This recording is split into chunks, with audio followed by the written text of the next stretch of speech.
苏晴，把清单拿来。好。这就是你所谓的掏心掏肺。我让人送到检测中心做了检测，都是化工物压缩的废料做的。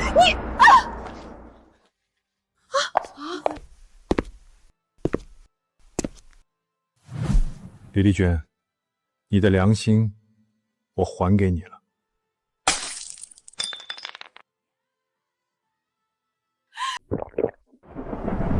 8年前，李丽娟背着嗷嗷待哺的孩子，守着家徒四壁的小店。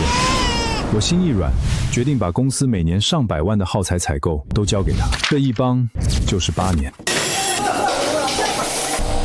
我亲眼看着他的日子一天天好起来，小店扩了，衣裳新了，笑容也亮了。可我万万没想到，8年后，同样在这家店里，只因为我借用了一支笔来签字，他一把攥住我胳膊，当着满店人的面说我是老赖。他说：“那支笔你打开用过就卖不出去了，我是小本生意，可经不起亏。你这么大的老板，怎么能占小便宜赖账呢？”我没吵，没争，平静地掏钱离开。回到公司后，我取消了和他的所有合作。半年后，他的店倒了。听说拆除招牌那天，他在店门口哭了很久。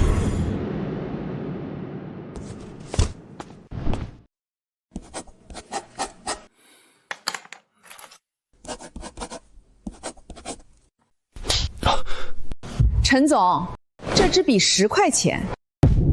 这支笔您打开用过，不好卖给别人。您这么大的老板，不会不付钱吧？这人穿的西装革履的，连10块钱的笔都要顺走啊！现在的大老板越有钱越抠。大家别这么说，陈总生意做那么大，可能就是贵人多旺盛，习惯了拿东西不给钱吧。没法活了，这日子没法活了。以后我公司的单子都给你，别哭了，给孩子买件干衣服。你是我的救命恩人，我李丽娟这辈子做牛做马也要报答你。妈，陈叔经常照顾我们家生意，这支笔就当做送给陈叔叔的吧。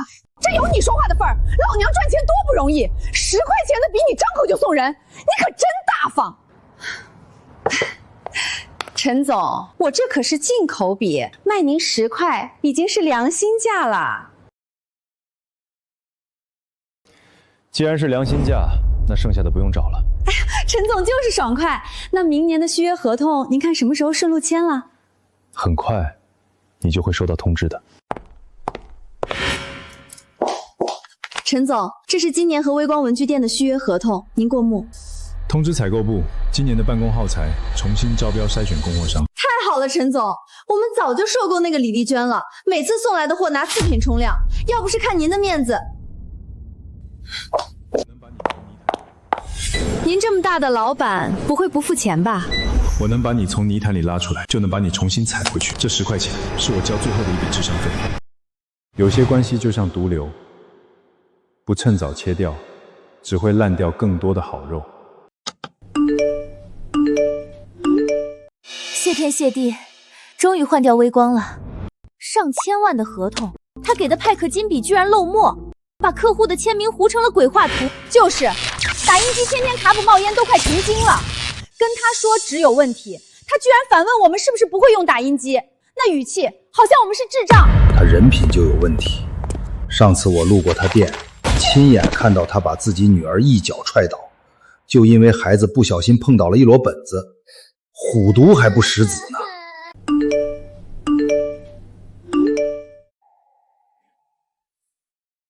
一个连亲生骨肉都容不下的人，又怎么可能容得下别人的恩情？李丽娟，你坏掉的不只是良心。陈总，续约合同，我下午约了人做 SPA， 麻烦你快点签，别耽误我时间。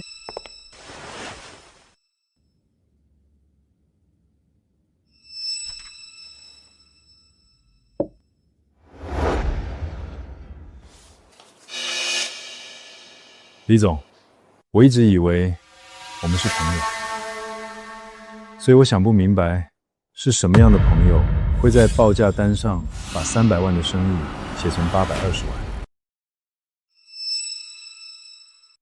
陈总，您看您这话说的，现在这世道，猪肉都涨价，我这小本生意能不涨吗？我这报价可是看在我们8年交情的份上给的骨折价。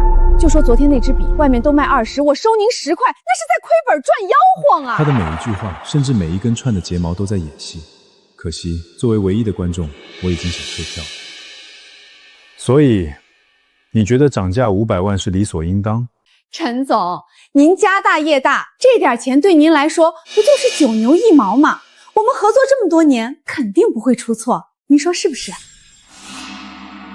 陈总，您就赶紧把字签了吧，我还约了美容师做脸呢，这都快赶不上了。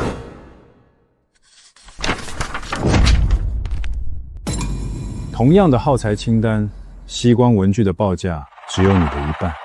吸光文具？不可能！陈总，您别听那些小作坊胡说八道。整个市里除了我李丽娟，谁能供得起你们公司的货？那种听都没听过的小公司，用的肯定是假货。看看吧，这是人家的检测报告，同样的进口纸张，人家的价格比你低1半，质量比你高1个档次。这怎么可能？他精心编织的谎言，在这份造价单面前被撕得粉碎。他引以为傲的良心价，原来才是最黑心的。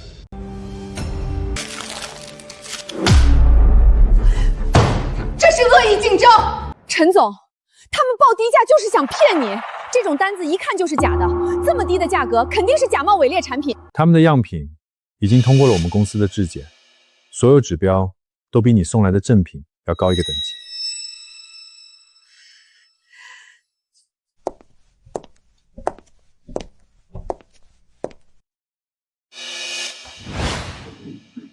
陈总，我们可是整整8年的交情啊，我的信誉整个市里谁不知道？你怎么能信那些不知从哪儿冒出来的小公司？不信我呢？陈总，看在我们这么多年的交情的份上，您还是跟我签了吧。除了我李丽娟，谁还能给你这么好的良心价？8年的交情，换来的是漏墨的签字笔、冒烟的打印机。他把我的容忍当成了理所当然，把我的扶持当成了他挥霍的筹码。李老板，我们合作的8年里，你送来的货质量1年不如1年，你的报价高于市场，还能和我们公司签约，就是因为我太念旧情。陈总，您这是哪里的话？这个报价真的不高，我做生意全凭良心。我已经决定更换耗材供应商，你回去吧。陈总，您真的要为了那500万踢开我？你搞错了，我不是为了省下那500万，我是不想我的公司再为你的烂货多付1分钱的代价。拿着你的合同，现在就离开。那怎么行？陈和，你现在身家过亿，还在乎这区区几百万？我一个寡妇辛辛苦苦拉扯孩子这么多年，你不念旧情就算了，还要为了这点小钱跟我斤斤计较？我的钱不是大风刮来的，花钱就得买到好的办公靠材。您说的对，可要是不熟悉的供应商半路跑路，耽误您的生意，可就不是几百万的事儿了。我们各退一步，你签字续约，我额外赠送你1万支签字笔，这样够诚意吧？1万支这种签个字就能毁掉一份合同的漏墨笔吗？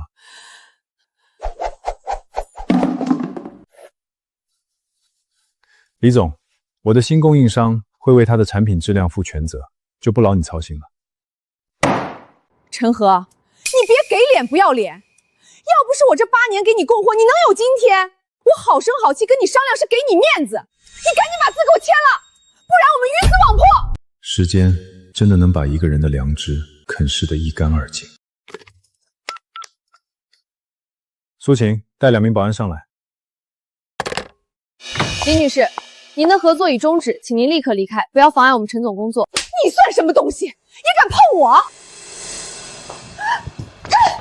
陈和，你忘了当年是谁熬夜给你送货的？你就是欺负我们孤儿寡母！遭报应的人是谁还不知道呢，这才只是开始。放开我，我自己会走。陈和，你会后悔的，你等着求我回来的那天。陈总真是后生可畏，短短8年就把公司做到这个规模。仰仗各位前辈的扶持。陈总，李丽娟来了，带着她女儿，正在门口撒疯，保安快拦不住了。让他进来。陈总，今天这么多贵宾在，万一他……一颗毒疮，只有当着所有人的面彻底剜掉，才能永绝后患。去吧，让保安放心。我跟你们陈总8年的交情，你们敢拦我？信不信我让他一句话就让你们滚蛋？女士，这里是私人宴会，没有邀请函真的不能。哎呦，没天理了！公司做大了就翻脸不认人，大家快来看啊！大老板欺负我们孤儿寡女了！这位女士，你要是再闹，我们就只能把你请走了。愣着干什么？哭，大声哭！你还想不想有钱念大学了？让他们放行。女士，陈总，请您进去。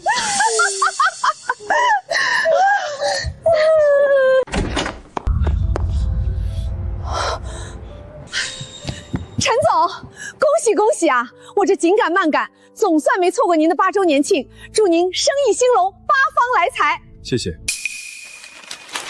陈总，之前都是误会，是我脾气不好。您看，咱们8年的交情，哪能说断就断？您看，我今天把小肖带来了，这孩子一听说要见陈叔，高兴的不行。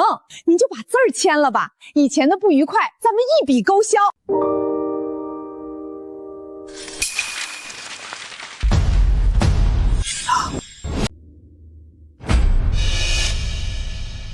陈总，您这是喝多了手滑了，瞧我应该先给您拿张桌子。总快找您。不用剪了，我们8年的合作到此为止。陈总，小小可是您看着长大的，您要是不续约，我们孤儿寡母真的就活不下去了。我给您的价格真的是良心价，铺租、人工、物流哪样不要钱啊？大喜的日子闹成这样，确实难看。看着孤儿寡母是挺可怜，是不是有什么误会？我为了给您配货，把这几年全部的积蓄都压了进去。您说不签就不签，这不是要逼死我们娘俩吗？您看看小小马上该念大学了，您要是不签字，他的前程可就毁了。我们娘俩明天就得去天桥底下要饭了。8年前，他用这份柔弱换取了我的怜悯；8年后，他想用这份伪装来绑架我的原则。李总，别演了，你所谓的全部积蓄，压的是那些漏墨的笔，还是卡纸的再生纸，或者是刚开机就冒烟的打印机？这8年我付给你的货款，刨除成本，你的纯利不下1000万。这些钱，你买了名牌包，换了豪车，戴上了这条价值不菲的珍珠项链，却用最廉价的次品来回馈我这个让你发家致富的客户。小小，别怕，告诉叔叔，你妈妈说的是真的吗？她真的把所有钱都拿去进货，连你的学费都拿出来了吗？陈叔叔上个月给我的学费，你不是拿去买那个新包了吗？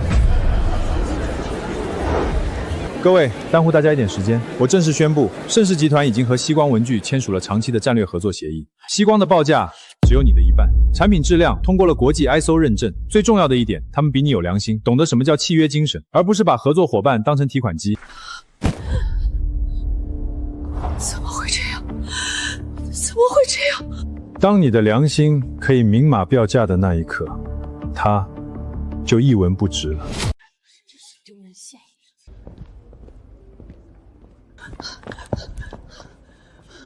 陈和，你别被骗了，那个西光根本就是个黑作坊，他们卖的那么便宜，用的肯定是工业废料，你会被他们坑死的。陈总，看在我们合作8年的情分上，也看在小小的面子上，你现在跟那个什么西光毁约，我再给你降100万，这是我能拿出的最大诚意了。李总，你说西光是黑作坊，有证据吗？当然，价格就是最好的证据。那么，用同样的方式，我是不是也可以说，你才是那个真正的黑作坊老板呢？李老板，背后说人坏话可是要遭报应的。你这么关心我们西光的商业道德，不如先让大家欣赏一下你的商业信誉。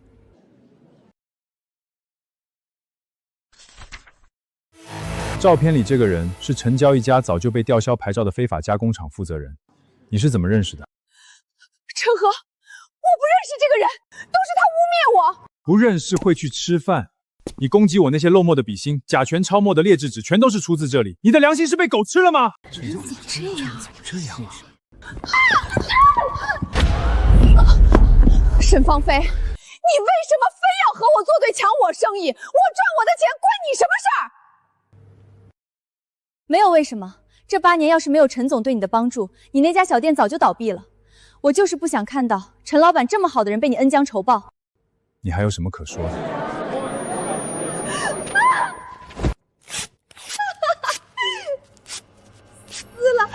撕了就没了。真够黑心的，办公耗材跟不上，工作效率下滑，8年时间，不敢想陈总损失了多少。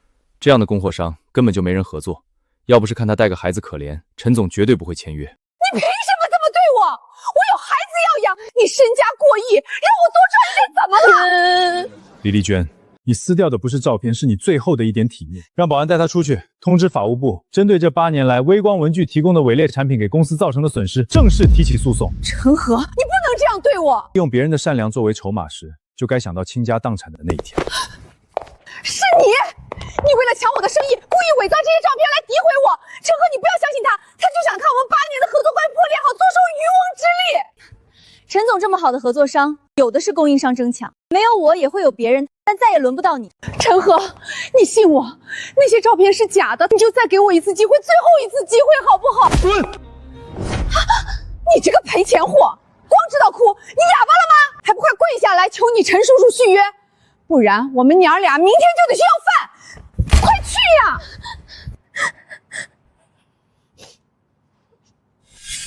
妈，陈叔经常照顾我们家生意，这支笔就当做送给陈叔叔的吧。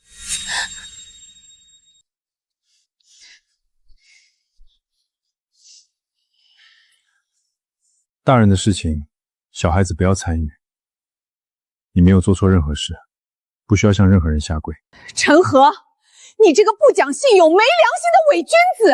我们这么多年的合作，你说不续约就不续约，为什么不提前告诉我你要换人？你竟然有脸跟我谈良心？李丽娟，我早就说过我要换供应商，是你自己不信，非要拿出积蓄压货，这和我有什么关系？可是我们合作了这么多年，成年人要为自己的行为承担责任。你今天的下场与任何人无关，全是你咎由自取。你们都看看，我掏心掏肺的对陈和，公司所有耗材从挑选到安装，哪一样我不是亲力亲为？结果呢？他现在发达了，就把我一脚踹开，他就是个忘恩负义的男人。苏晴，把清单拿来。好。这就是你所谓的掏心掏肺。我让人送到检测中心做了检测，都是化工物压缩的废料做的。陈和，你听我解释，当时这批货是我找别人做的，我没想到他们会这样糊弄我，我也是受害者。我要是不拿出证据，你永远都不会承认。你早就知道东西有问题，还敢卖给我们公司，良心被狗吃了吧？早就看你不顺眼了。上次让你换那台冒烟的打印机，你推脱了半年都没处理，肯定是心虚了。赚的钱全花在了自己身上，李小小的衣服都快成抹布了，也没人管。你不配当妈。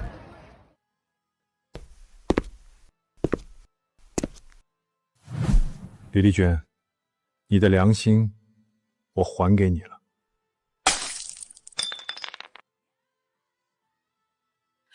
陈和，我杀了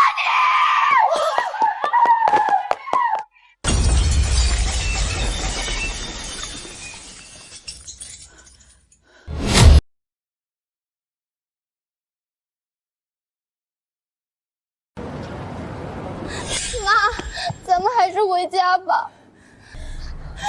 滚开！别在这碍眼！没看见我在谈生意吗？陈和，合同上黑纸白字写着，你单方面解约就是违约，得赔我违约金。合同的基础是诚信，你拿废料冒充进口耗材的时候，就已经毁了契约精神。别和我扯什么诚信！我为了保你公司的供应，把8年攒的辛苦钱全压在了那几百万的货里。你一句话说不签就不签，想逼死我们孤儿寡母吗？大家都看看，陈和忘恩负义，欺负我一个寡妇。8年前我风里来雨里去给他送货，半夜一个电话，我发着烧都往他公司赶。现在他身家过亿，嫌我店小，找了个小女人就想把我一脚踢开，他没有良心啊！李老板，你压的那些货是那堆写2个字就断水的烂笔，还是那批甲醛超标、闻一下都减寿3年的再生纸？这种垃圾，你竟然有脸要陈总赔偿？你闭嘴！你这个女人，不就是想抢我这块肥肉吗？你伪造几张照片就想毁了我的生意，我告诉你，门儿都没有！李丽娟，我本来想给你留最后一点颜面，既然你坚持说我忘恩负义，那我就让大家看看你这8年到底是怎么辛苦送货的。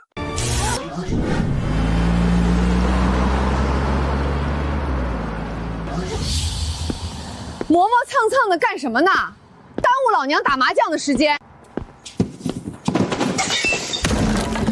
么点东西都拿不稳，干什么吃的？我这台打印机好几千，你今天工钱别想要了，给我赔钱！你这机子本来就重，4个人搬的，你只肯出2人的工钱，我们实在抬不住。抬不住就拿命赔，少说废话，赔钱，不然我就让你们老板辞退你。愣着干什么？去后车厢找个没拆封的新箱子，把这台坏的打印机塞进去，封条贴好，一起送上去。老板，这机子都摔坏了，送上去被发现了怎么办？怕什么？让你送就送，哪来那么多废话？陈和心软又好拿捏，反正都是公司的钱，他不会仔细看的，坑他一笔是一笔。这是诈骗！欺人太甚，这已经不是做生意，这是赤裸裸的诈骗。陈总，这种人绝不能姑息。这8年他还不知道换了多少烂货进去，难怪我那台打印机第1天用就冒黑烟，原来是他换的破烂，真是知人知面不知心。李老板，这就是你挂在嘴边的良心提供给我的好产品。假的，这视频是你伪造的。陈和，为了把我踢出局，你竟然用这么下三滥的手段，你这是诽谤！我可不会为了污蔑你这么大费周折。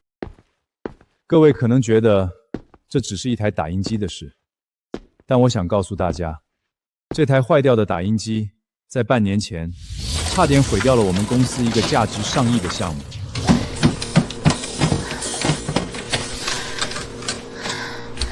我第一时间联系了李丽娟，希望她能立刻派人送新的设备过来，可她却告诉我天太晚了，找不到工人搬运，让我自己想办法。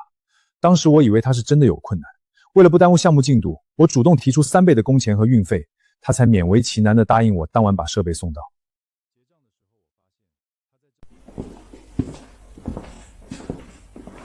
结账的时候我发现她在这批设备的款项上又凭空加了50万。我当时觉得半夜调动人手确实辛苦，这笔钱我就当做给他的辛苦费，没有计较。这已经不是做生意了，这是趁火打劫。我想起来了，就是那次打印机坏了，我们整个部门通宵加班，原来是他在背后搞鬼。我万万没有想到，我的善意和体谅竟然成了他肆意拿捏我的把柄和得寸进尺的资本，太过分了。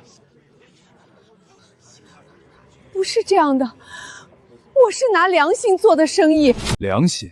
那些漏墨的签字笔，冒着黑烟随时可能起火的打印机，哪一个我冤枉你了？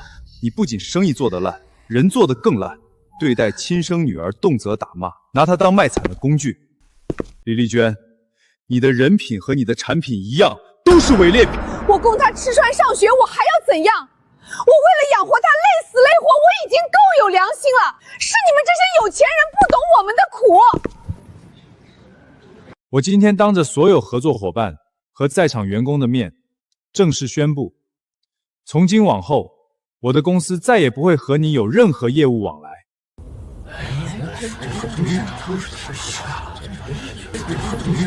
我们只会和像西光文具这样有良心、有契约精神的供应商合作。我明白了，不然他怎么会转头就把几千万的单子给你？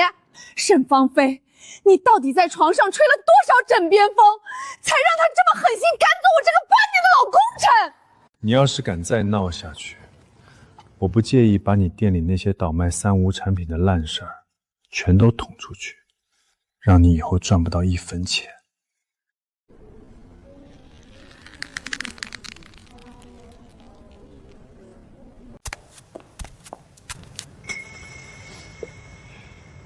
妈，我们回家吧。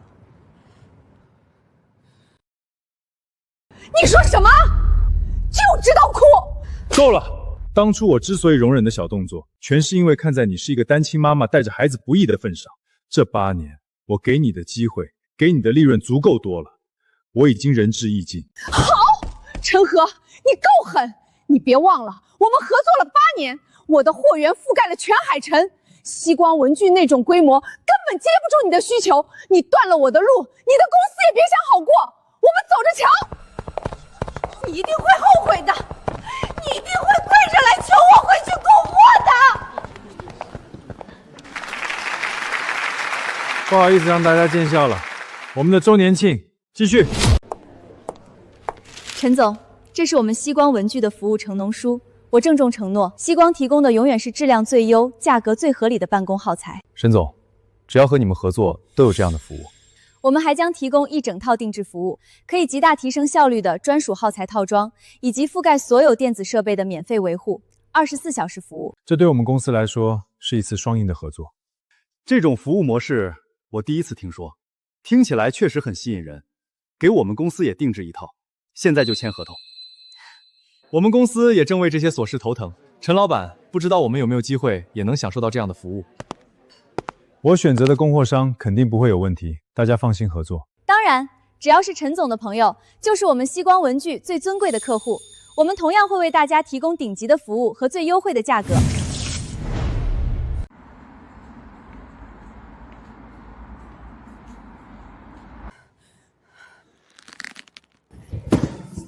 陈和、沈芳菲，你们给我等着！我不会让你们好过的。沈芳菲算个什么东西？一个刚开没多久的破店，论资历论货源，哪点比得上我？就算他拿到了陈和的订单又怎么样？他根本没能力完成。等他交不出货，陈和还不是得乖乖回来求我？哼！今天陈和让我当着那么多人的面出丑，这笔账我记下了。等他来求我合作，价格必须再涨5成。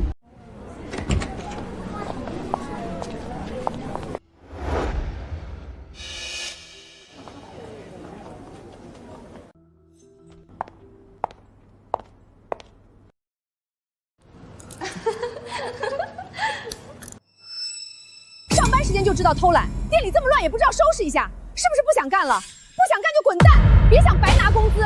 店里连个鬼影子都没有，有什么可忙的？还敢顶嘴！今天再卖不出去东西，这个月的工资你一分都别想拿。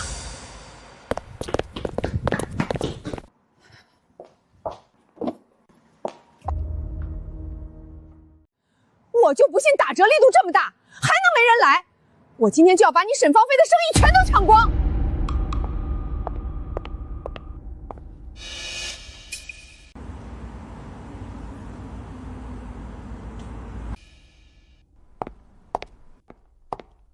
老板，我想买点办公耗材，我看你这儿写着8折。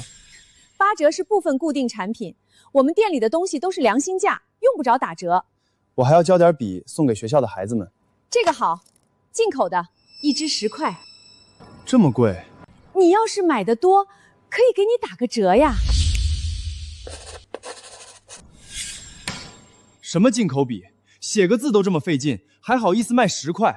你们这是明着坑人啊！不好意思，可能是这笔放仓库时间有点久了，密封出了点问题。我马上给您换一支刚到的货，保证绝对没问题。价格我再给您打8折，您看怎么样？不用了，谁知道你这店里的笔是不是打开一支断墨一支？就这种劣质产品也敢拿出来卖，你们根本没有一点做生意的良心。我真纳闷，这店到底是怎么开下去的？别走啊，有话好说，价格好商量。8折不行的话，我给你就7折，总价再给您抹个0，您看行不行？就当是我给您赔个不是了。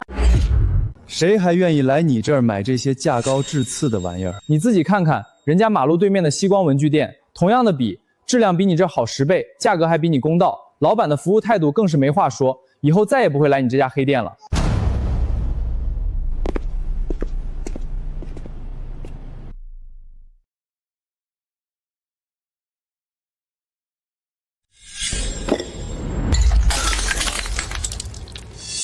陈和、沈芳菲，你们坏了我的生意，我要让你们付出代价！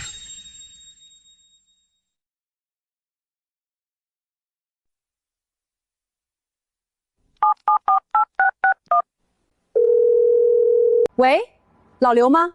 是我，李丽娟。李老板这么急着给我打电话，什么事儿？我们快10年的交情，你必须帮我一个忙。不管你用什么办法，让全海城的批发商停止给西光文具供货，一根笔杆子、一张纸都不许卖给沈芳菲。这个事儿简单，不难办。不过，你之前欠我那30万的耗材尾款什么时候给我结清？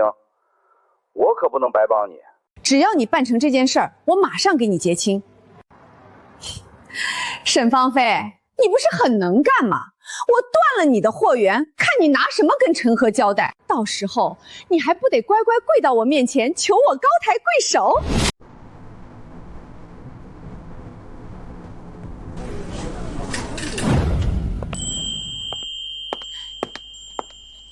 陈总，您怎么亲自过来了？有什么事儿打个电话吩咐我就好。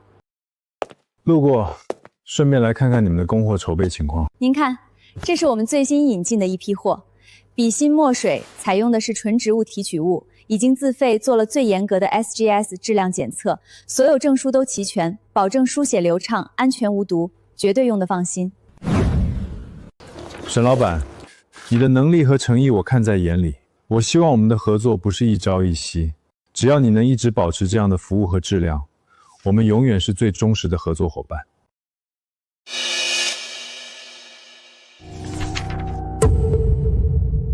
陈总，3年的独家供给，合同生效后，我会月付500万的定金给你。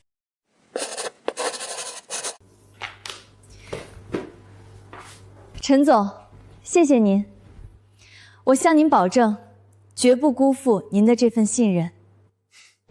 陈总，您放心，3天，我绝不会耽误您的事儿。我现在就去工厂敲定生产计划，保证3天后第一批办公耗材会准时准点、一样不差的送到贵公司。我相信你的能力。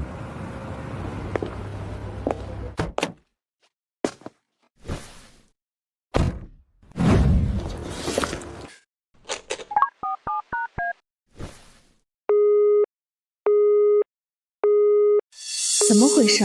难道是公司出什么事儿了吗？算了，时间不等人，签了这么大的单子，必须亲自过去一趟才显出诚意。刘老板，给你打电话一直不接，原来在这儿忙着呢。大家都在，正好，我这刚接了个大单子，这是第一批的订单目录，量很大，3天后就要交货，您可得给我优先安排。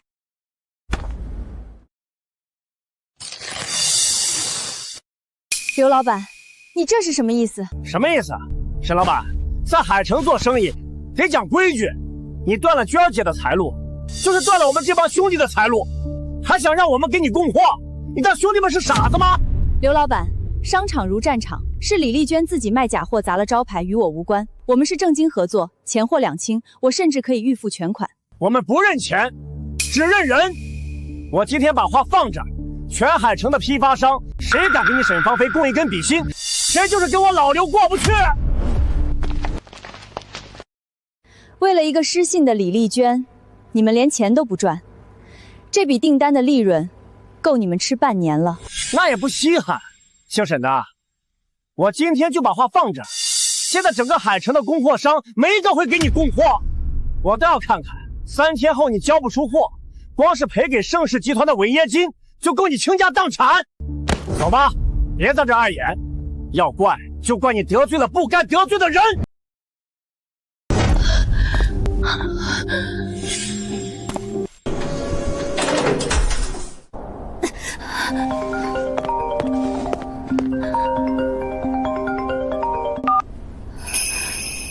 陈总，对不起，3天内的耗材恐怕供应不上了，合同上的违约金，您看能不能？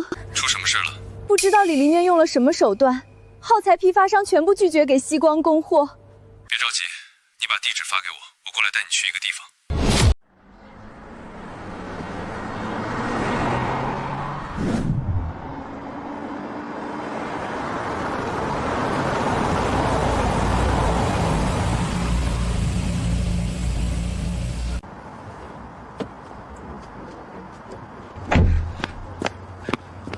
陈总，您来了。老王，给你介绍一下，这位是西光文笔的沈老板，也是我公司现在唯一的耗材供应商。别看王厂长厂子不大，当年可是海城最早做办公效材加工的工厂。他太坚持用料和质量，没办法跟那些偷工减料的工厂拼价格，被挤出了主流市场。但产品质量和生产效率绝对没问题。王厂长，情况紧急，这是我们第一批需要的素材清单，您看看能不能尽快帮我们安排生产，千万不能耽误了陈总公司的正常运营。沈老板，你放心，陈总的事儿就是我的事儿。我马上安排让工人们赶工，给您这条生产线开足马力，3天之内保证按时善量，把质量最好的货送到地方。陈总，这次真的太谢谢您了，如果不是您，我真不知道该怎么办了。举手之劳，不过你也别掉以轻心。李丽娟的计划落空，肯定不会轻易放手，后面她一定还会想别的办法来制造麻烦，你要提前做好准备。我明白，这次是意外也是教训。等这批货交了，我会立刻着手自己的产业链，绝不会再给李丽娟任何可乘之机。今天就是沈芳菲的交货日，货要是交不上，陈和的公司肯定陷入瘫痪。我看他们怎么办。哟，陈总来了，怎么样？我说的没错吧？沈芳菲中看不中用，现在好了，整个公司的耗材都断供了，耽误了生意，这损失可不是一笔小数目吧？不过呢，看在我们8年交情的份上，只要你现在把续约合同给我送过来，再亲自给我道个歉，我就勉为其难帮你度过这次危机，怎么样？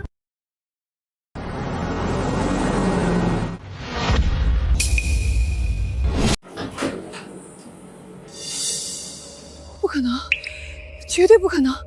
海城的渠道明明已经被我……李丽娟，海城不是所有的生意人都把良心按斤卖了。沈芳菲、陈和，你们给我等着！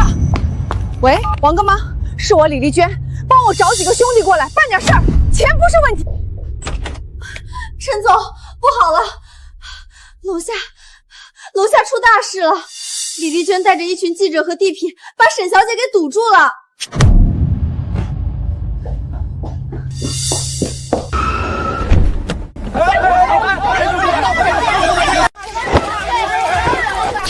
大家快来看，就是这个狐狸精，他用见不得光的狐媚手段勾引了盛世集团的陈总，抢走了我们家合作8年的订单。我们孤儿寡母现在被他害得活不下去了。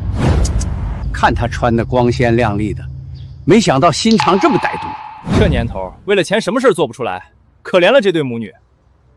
沈小姐，请问你和陈总是什么关系？你是否承认为了订单出卖了自己的身体？沈芳菲，你不是能耐吗？我今天就要让你变成人人喊打的过街老鼠，我要让你这辈子翻不了身。你疯了！大家看看，他心虚了，他还想打我，大家帮我评评理啊！我没有，不是这样的。都给我住手！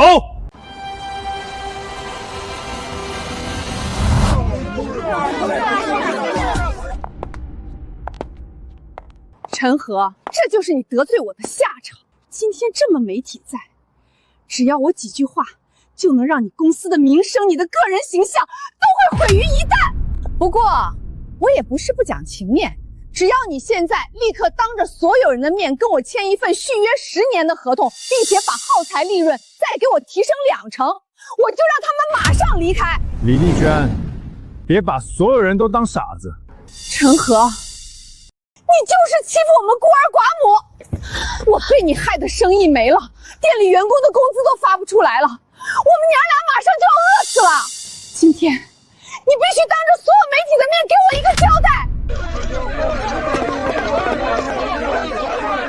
陈总，对于李女士指控您始乱终弃合作伙伴、打压弱小陈体的行为，您作何解释？盛世集团作为知名企业，难道就是靠压榨孤儿寡母来获取暴利的吗？请给公众一个交代。既然媒体朋友们自诩公平公正，那今天我们就把这层遮羞布彻底撕开，看看谁才是真正的受害者。李女士口中的8年合作，是我陈某人看在旧情上，每年给她的微光文具送去上百万利润。可她回报给我的是什么？是掺了汞的毒密盒，是断墨严重的翻新笔，是甲醛超标3倍的劣质打印纸。因为这些废料，我公司半年来报废了30台高精度绘图机。沈小姐提供的才是真正救命的合格产品。更荒谬的是，前几天我在他店里临时借用一支笔签字，这位李老板竟然当众向我索要10块钱的租借费。妈呀，一年赚人家上百万，借用一支笔收10块钱，这心是黑透了吧？典型的生米恩斗米仇啊！这种人也配叫孤儿寡母，简直是吸血鬼！你胡说！这都是你为了毁约编造的谎言，我卖的都是正品，没有任何问题。陈总，当着媒体的面说话可要讲证据。证据，我当然有。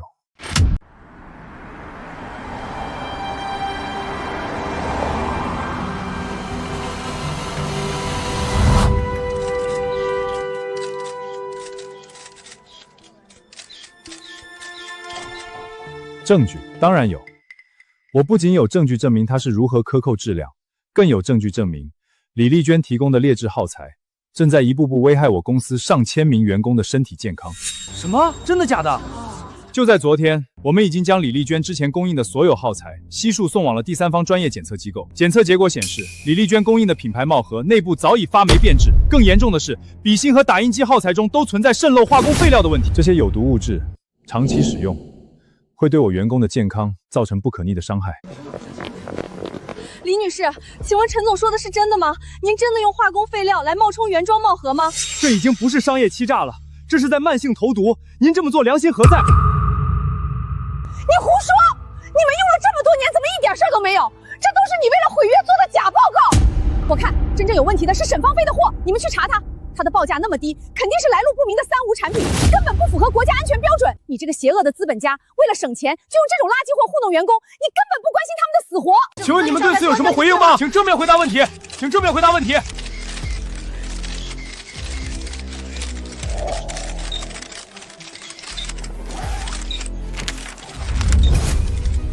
这是西光文具所有耗材的全套产品证明书和专业检测报告，上面白纸黑字写得很清楚。沈老板提供的所有耗材都通过了国际 ISO 9001质量管理体系认证和国家强制性产品认证，每一项检测结果都远优于国家标准。至于你说的报价低，那是因为沈小姐优化了供应链，砍掉了像你这样吃回扣搞投毒的中间商吸血鬼。我陈和做生意讲究的是双赢和诚信。我之所以选择和沈芳菲女士合作，不是因为任何见不得人的关系，而是因为西光文具能为我的公司、我的员工提供质量更好、服务更优也更安全的产品。这是对我的企业负责，更是对每一位信任我的员工负责。李女士，对于陈总出示的这些证据，你还有什么想说的？你提供的耗材存在严重质量问题，这件事你是否从一开始就知道？你这是商业欺诈，甚至是蓄意伤害，请你立刻给我们一个解释。这些都是伪造的，我的耗材绝对没有问题。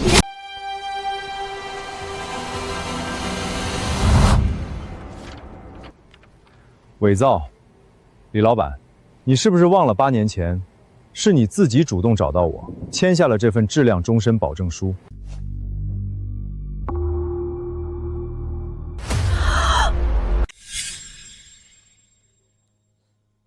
陈总，太感谢您了，您给了我这么大的机会，我李丽娇无以为报。这份保证书您收好，我跟您保证，以后给您公司的货绝对都是最好的，服务也一定是最好的。假的，都是假的，我没签过，我什么都不知道，这根本就不是我的签名，是你伪造的。你说是伪造的，那我们可以把这份协议连同过去把我们双方签订的所有进货清单一同送去最权威的笔迹鉴定中心。我想，一份是伪造，难道成百上千份都是伪造的吗？李丽娟，我本不想把事情做得这么绝，可惜路是你自己选的。这是8年来所有的采购清单汇总，8年，盛世集团从你微光文具采购办公耗材，总计货款1280万元，其中劣质有毒产品占比超过40%。按照保证书约定，你不仅要退还告货，还要支付50%的违约金。我只计算你最基本的赔偿责任，因劣质产品给我公司造成的直接经济损失500万。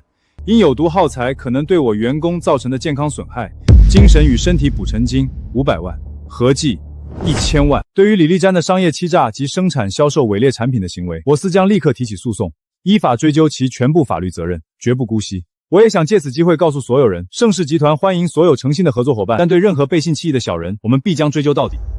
天啊，心太黑了，这种人就该让他牢底坐穿，赚黑心钱还敢来闹事儿，刚才差点就被他骗了。真是个毒妇！李女士，1000万的赔偿，你打算怎么处理？你的行为已经涉嫌犯罪，请你立刻给我们一个解释。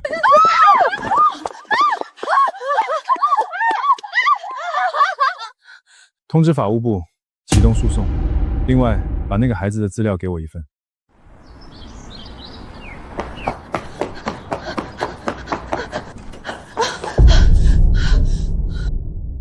好啊，你们，我前脚刚走，你们后脚就给我偷懒耍滑是吧？一个个站在这里当门神吗？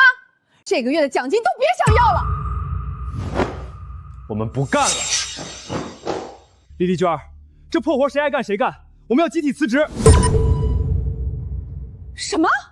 辞职？你们疯了？你们说不干就不干了？行啊，要走可以，这个月的工资必须扣一半。扣一半？你还有脸说扣钱？我们每个月辛辛苦苦到你手里还剩几个钱？摆错一个本子扣20，坐在椅子上喘口气超过10分钟扣50，你当我们是机器吗？还有这个钟，你故意把钟调快了10分钟，我们谁不是天天迟到？迟到一次扣10块，一个月下来光迟到费就被你扣掉好几百，你安的是什么心？后面的仓库里堆满了那些假冒伪劣的墨盒和笔芯，那股化学味熏得人头疼。我跟你说了多少次，你连一个最便宜的口罩都舍不得给我们买。现在我们不干了，你还要扣钱？李丽娟，你的心是黑的吗？你们想造反吗？我告诉你们，店里有规矩，离职必须提前半个月。你们现在拍屁股走人，造成的损失就得从你们工资里扣。我们今天就把话放这儿，你要是痛痛快快把工资结了，我们立马走人；要是不给，我们现在就去市场监督管理局举报你这里卖的所有东西都是假冒伪劣产品。我们天天上货，哪个是真的，哪个是假的，我们心里比谁都清楚。你让咱们把那些几十块的假货当几百块的正品卖，这叫商业欺诈。到时候罚款可就不止我们这点工资了。你们这群白眼狼，我对你们不好吗？我一个女人家带着孩子，你们就这么合起伙来欺负我们孤儿寡母？少拿孩子当挡箭牌！你克扣我们工资的时候，想过我们也是别人的子女父母吗？给钱！我给你们，但是你们必须把视频删了，谁都不许去举报，不然1分钱都别想拿到。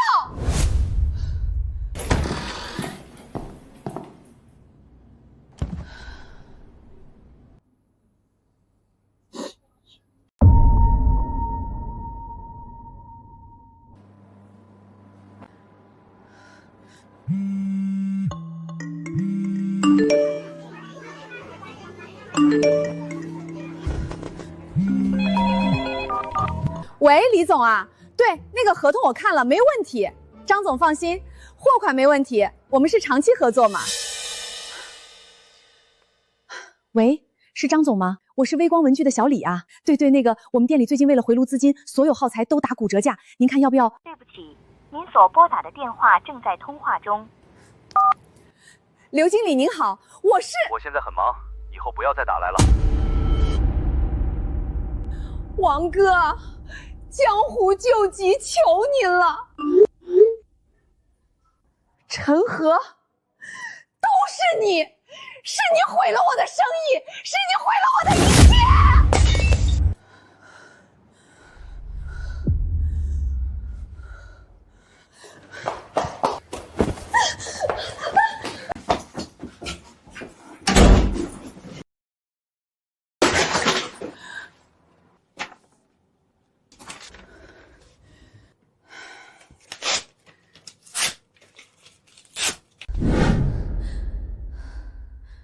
好的妈妈，我拼了命撑着这个家，起早贪黑打拼，什么都想给你最好，为什么你就是不听我的？那天我让你求一句就一句，我们也不至于落到今天这步田地。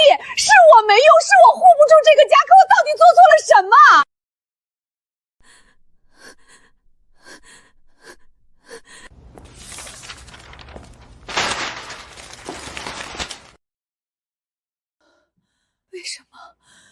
为什么会这样？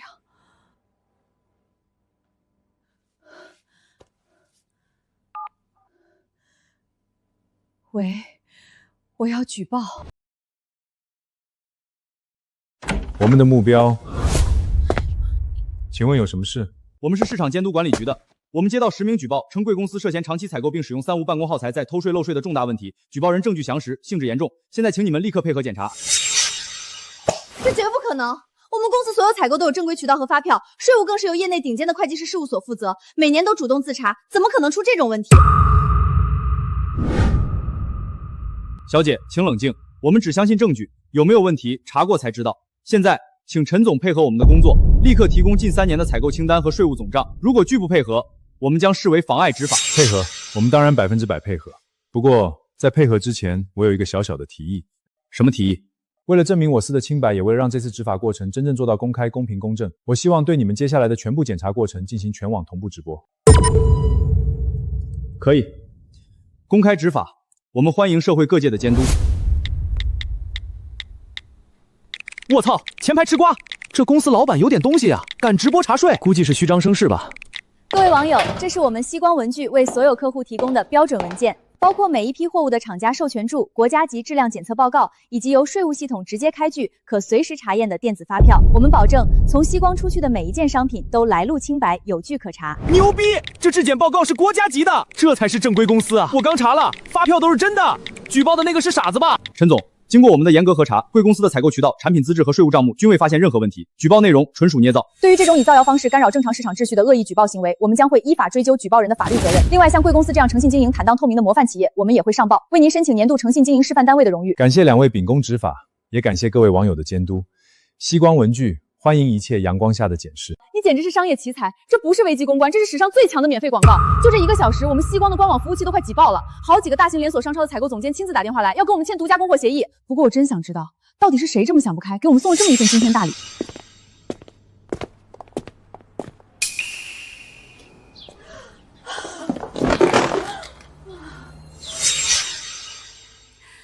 他这是亲手给自己挖好了坟墓啊！我给过他机会，是他自己选择了万劫不复。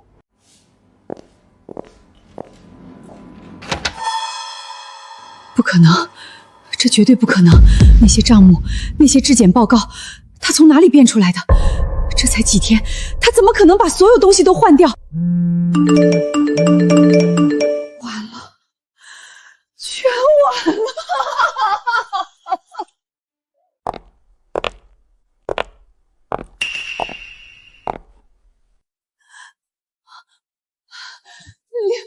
刘哥，您怎么来了？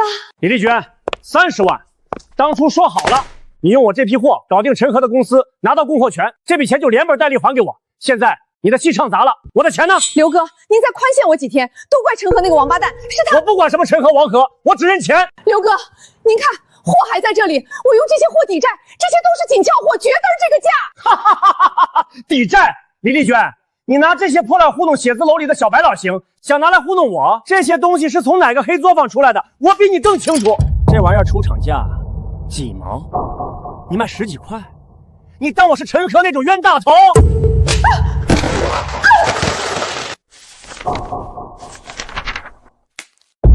你和陈和那点破事儿跟我没关系，我只认钱。陈和把你给告了，这事在咱们这个圈子里早就传遍了。你别指望拿他当挡箭牌，我给你3天时间，30万1分不能少，这还是看在咱们合作多年的交情上。要是换了别人，老子1天都不会多给。3天后拿不出钱，我的手段你是知道的。刘哥，我给，我一定给，我卖房子，我就是砸锅卖铁卖房子，也一定把这30万给你补上。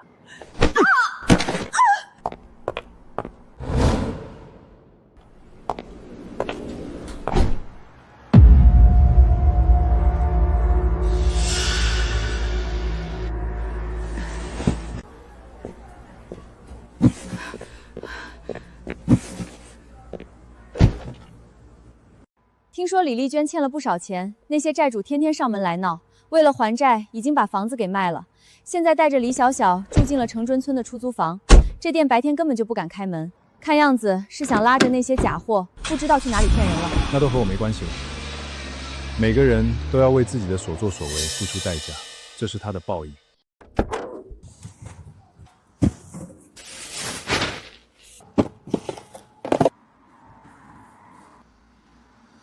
哎，又是你！都说了这里不准摆摊儿。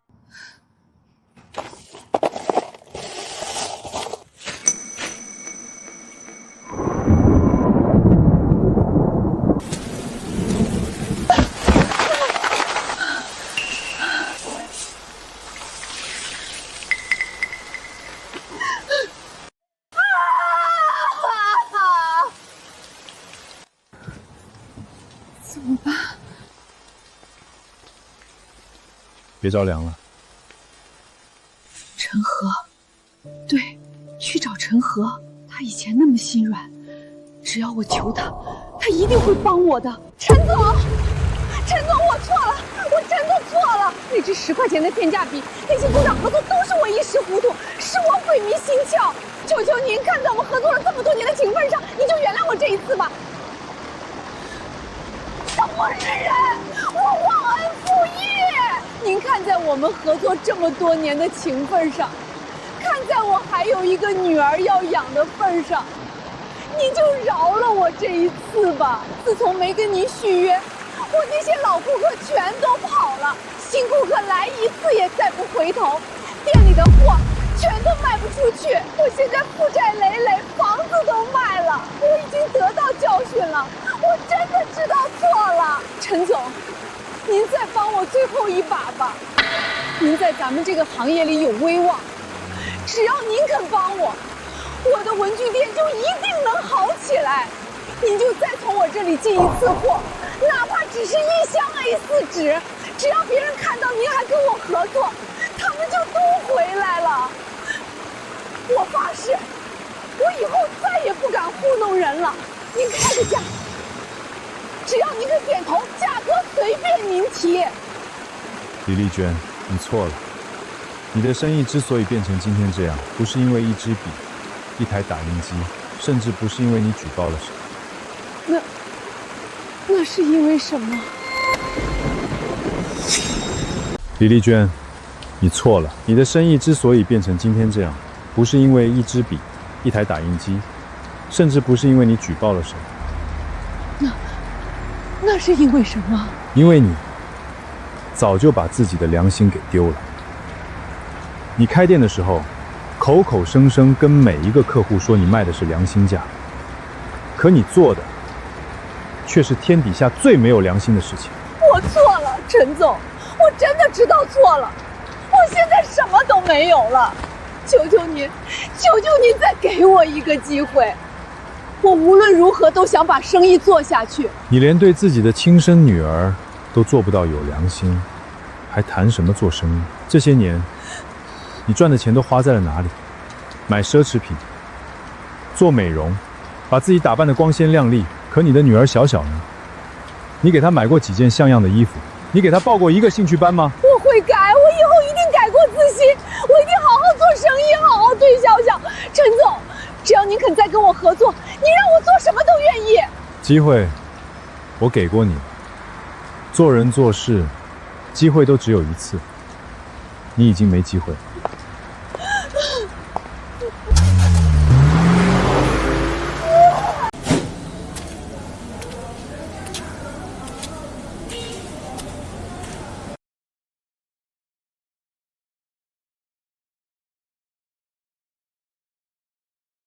你满意了？现在我们什么都没有了，房子没了，店没连最后一丝希望都没了。我让你去求他，你为什么不去？你但凡听话一点，我们至于沦落到这个地步吗？我跟你说话你听不见吗？你这个丧门星，赔钱货！从生下你那天起，我就没过过一天好日子。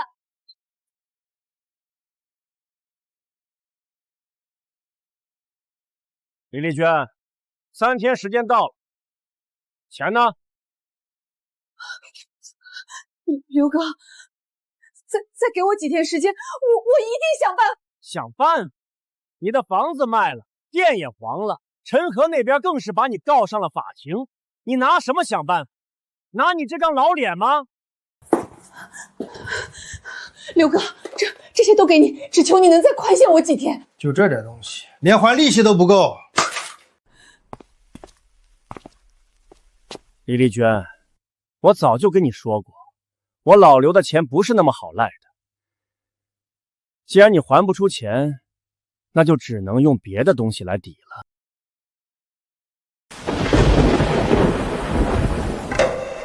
刘哥，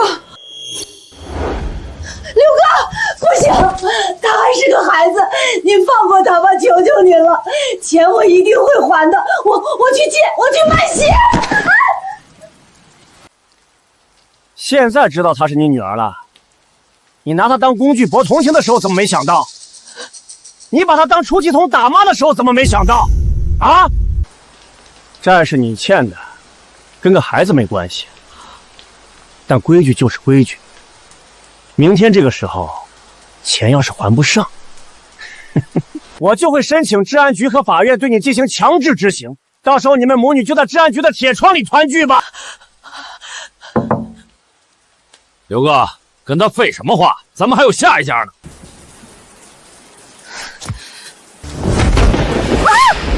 让他跑，跑了也好，让你清静清静，专心筹钱。李丽娟，听好了，明天中午之前，本金加利息1分不能少。这钱你要是还不上，咱们就按合同办事儿。你的债权人不止我一个，到时候谁能保你，你自己掂量。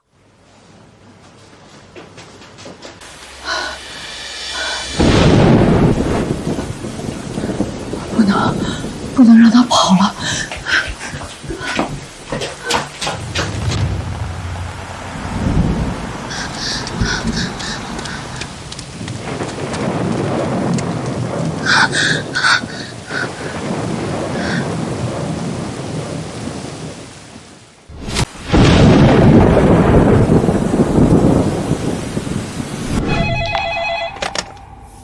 陈总，楼下有个小女孩，好像是之前李丽娟的女儿，浑身都湿透了，看着快不行了。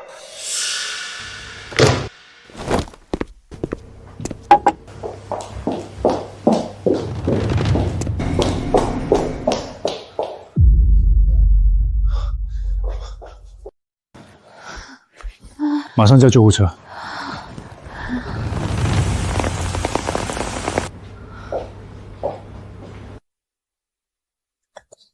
小小，告诉叔叔发生什么事了？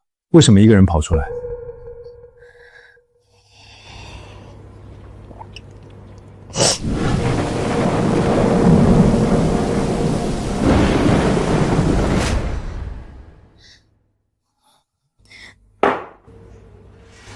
陈叔，我不想跟妈妈在一起了，她会打死我的。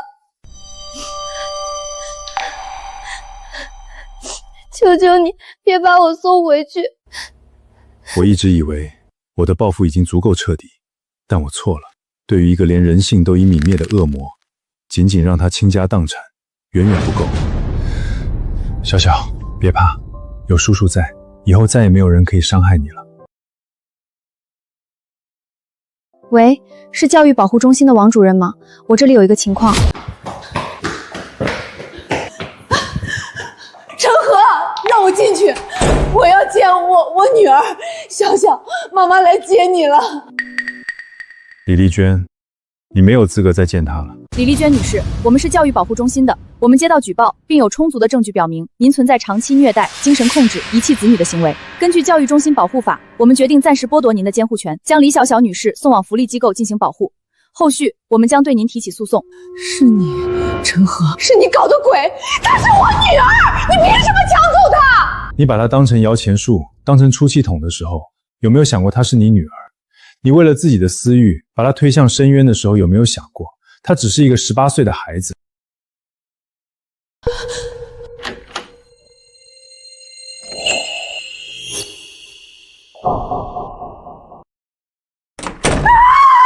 什么都没有了。有些人根本不配为人父母，而他的报应才刚刚开始。小小来1个星期了，但他几乎不跟我们工作人员沟通，每天就坐在床边发呆，也不愿意继续回到学校学习。有没有安排心理辅导？安排了，但小小对其他人的防备心很重。心理老师说他需要时间，更需要一个他信任的人来陪伴。陈叔，你会把我送回去吗？不会，谁也不能把你送回去。叔叔答应的事一定做到。可是妈妈说过，没有人会真心对我好。她说我是个拖累，谁收留我谁倒霉。你不是拖累，你是一个很勇敢、很了不起的人。你能反抗你的妈妈，你能在亲情和是非之间做出了正确的选择。你知道那需要多大的勇气吗？我都不一定做得到。小小，这是你的录取通知书。真的是给我的吗？你有勇气去面对吗？其他的交给我。我想开始新的人生。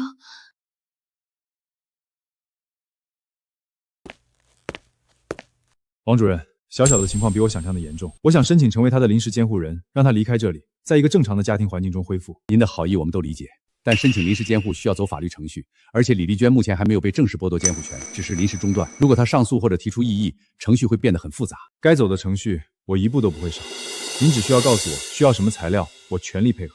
王主任，我们已经请了海城最好的家事律师团队来负责这件事，随时配合评估。好，材料清单我尽快给你们。不过有件事必须提前跟你们说，李丽娟这几天每天都来中心门口转，有时候一站就是几个小时，嘴里嚷嚷着要见女儿，被保安劝走了。第二天又来，我怕她会做出什么出格的事儿。她不配再见这个孩子。王主任，如果她再来骚扰，直接报警。小小的安全必须放在第一位。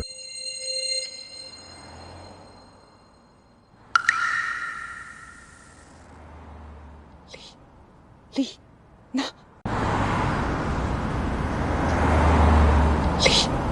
丽娜，小小，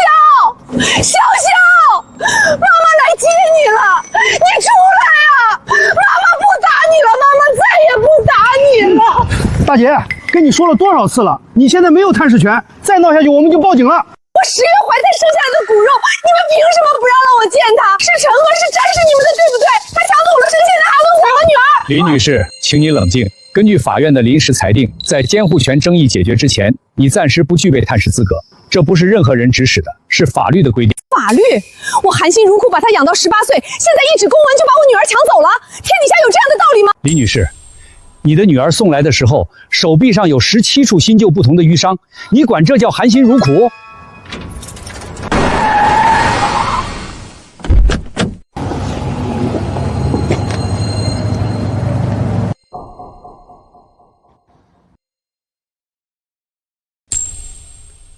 李女士，保重身体。在大门口这样闹，对你争取回女儿没有任何好处，反而会让法官觉得你情绪不稳定，不适合做监护人。你是谁？周浩辰，宏达传媒集团。说起来，我和陈赫是同行，更准确地说，竞争对手。你跟陈赫合作了8年，他公司的运作方式、核心客户哪些每环节有漏洞，这些东西你比任何人都清楚。李女士，你想要回女儿，想要回尊严，想让陈赫付出代价，靠你一个人在这里哭是做不到的。但如果你愿意跟我聊聊，也许我能帮你。你想从我这里得到什么？陈赫的软肋。合作愉快。陈赫的软肋。合作愉快。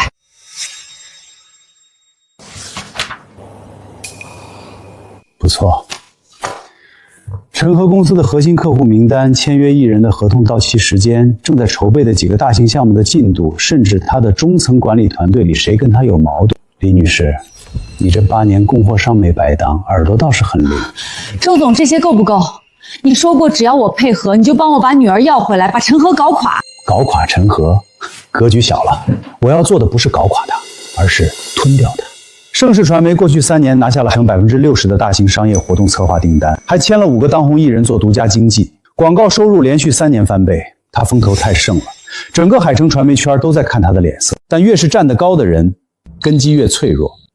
传媒公司的核心资产是什么？不是办公楼，不是设备，是人，是签约艺人、核心团队和客户之间的信任关系。只要把这3样东西一个个从他手里挖走，盛世传媒就是一个空壳子。你是说挖他的人？不只是挖人。你刚才说盛世传媒下个月有一场市政府的城市形象宣传片竞标，对吧？这个项目海城预算传媒行业最大的一笔单子，陈赫志在必得已经投入了大量人力做前期策划。如果我能提前知道他的创意方案和报价策略，在竞标会上精准压价、精准超越，这3000万的单子就是我的。而失去这个项目的陈赫，不但会元气大伤，还会让他的客户看到盛世传媒的时代已经过去了。周总，他那个项目的策划方案我虽然没直接看过，但陈赫的助理苏晴有个习惯，他经常把重要文件打印好放在办公室外面的文件架上等陈赫签字。我以前送货的时候有几次路过都看到过。如果能找个人混进去，不用那么冒险，你只需要利用你还残留的那点旧关系，帮我接触一个人就够了。盛世传媒的创意总监赵明远在公司干了6年，能力出众，但一直没被提拔为副总。根据你提供的信息，他对陈赫颇有怨言，这种人最容易被收买。好，我跟赵明远以前打过交道，他老婆喜欢用我店里的高档铅制笔，我也就会额外给他烧2盒，这份人情够我开口约他吃一顿饭。很好，不过李女士，我帮你打官司要回女儿，帮你重新做生意，这些都需要钱。你现在负债累累，这笔钱只能算我借你的，将来事成之后，你需要用别的方式来还。行，你说怎么还就怎么还，只要能让我翻身。做得好。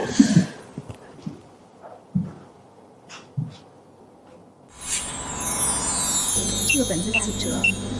麻烦帮我拿一下上面那个。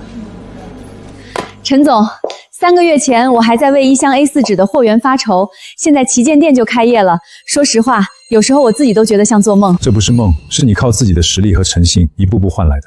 不只是我的实力，当初所有供货商都不肯卖货给我的时候，是你带我找到了王厂长；李丽娟带人来闹事的时候，是你站在前面挡住了所有攻击。没有你就没有今天的希光。沈老板，你不需讲的是恩情，你用一支合格的笔、1张合格的纸就证明了良心比手段重要的多，这是你教我的。陈总，你平时看起来冷冰冰的，没想到说起话来还挺感人的。有个不太好的消息，我刚接到法院通知，李丽娟请了赵律师做她的代理人，已经正式向法院提出了恢复监护权的申请，要求把小小接回去。赵律师，海城最有名的家事诉讼律师，李丽娟哪来的钱请他？我打听了一下，赵律师这次是免费代理的，背后有人在资助他。谁？还在查，但据说和宏达传媒有关系。周浩辰，他终于出手了。宏达传的周浩辰，他跟李丽娟怎么搅到一起了？李丽娟跟我合作了8年，传媒很多内部的事。周浩辰不是想帮李丽娟，他是想用李丽娟当跳板来对付我。那怎么办？如果法庭真的把小小判回给李丽娟，不会，不管周浩辰花了多少钱，法庭上讲的是证据和事实。小小身上的伤，李丽娟的行为记录，儿童保护中心的评估报告，这些才是法官判案的依据。周浩辰可以帮他请最贵的律师，但他改变不了事实。不过周浩辰既然出手了，就不会只打监护权这一张牌。苏晴，通知公司所有核心部门，从今天起进入1级保密状态，所有项目资料、客户信息必须专人管理，任何人未经授权不得接触。陈总，是不是有什么我们不知道的情况？周浩辰这个人做事讲究3板斧，先断你的外援，再挖你的人，最后抢你的客户。他对李丽娟感兴趣，不是因为他的眼泪，而是因为他脑子里装着我8年的商业秘密。陈总，查出来了，3天前，我们的创意总监赵明远被人请去了海城最贵的私人会所吃饭，请客的人是李丽娟。那个信封里装的是什么？还不确定，但赵明远那天回来之后行为就有些反常，还主动借口提前下班。那个项目本来是赵明远没有直接关系。周浩辰要用赵明远窃取我们的竞标方案。陈总，如果赵明远真的把方案泄露给宏达传媒，我们在竞标会上就等于赤裸裸的暴露在对方面前。那个项目预算3000万，是我们今年最重要的单子。苏晴，不要打草惊蛇。赵明远想看竞标方案，给他看。什么？准备2套方案，一套真的，一套假的。假方案要做的跟真的一模一样逼真，创意够炫目，报价够有竞争力，让赵明远觉得他拿到了宝贝。等他把假方案递给周浩辰，周浩辰照着我们的假方案去做竞标准备的时候，我们再拿出真正的方案，让他在评审会上当场识别。陈总，你这是……周浩辰想用我的人当间谍，那我就借他的手，给他送一份大礼。另外，赵明远的事先不要声张，让法务那边悄悄收集证据，等竞标结束之后，再跟他算总账。老李，你不知道，我在盛世待了6年，6年，每次大项目都是我带团队熬夜做方案，结果功劳全是陈和的。升副总，年年画大饼，年年落空。去年那个金鹤奖广告片是我主导的，最后站在领奖台上的人姓什么？姓陈。赵总，你的才华全海城有目共睹，以你的能力，不应该在陈和手底下当一个创意总监。周总说了，只要你愿意过来，宏达传媒副总裁的位子随时留着你，年薪翻3倍。但是，如果我把竞标方案带过去，这可是商业鉴别，是犯法的。赵总，这是周总给你的见面礼50万，方案的事儿你就当是给新东家交一份投名状。等你坐上副总裁的位子，还怕没有更多的回报吗？方案，我后天能拿到。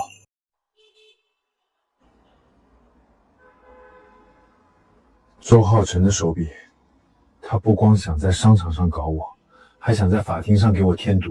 陈总放心，证据在我们这边。李丽娟再怎么伪装，也抹不掉孩子身上那些伤。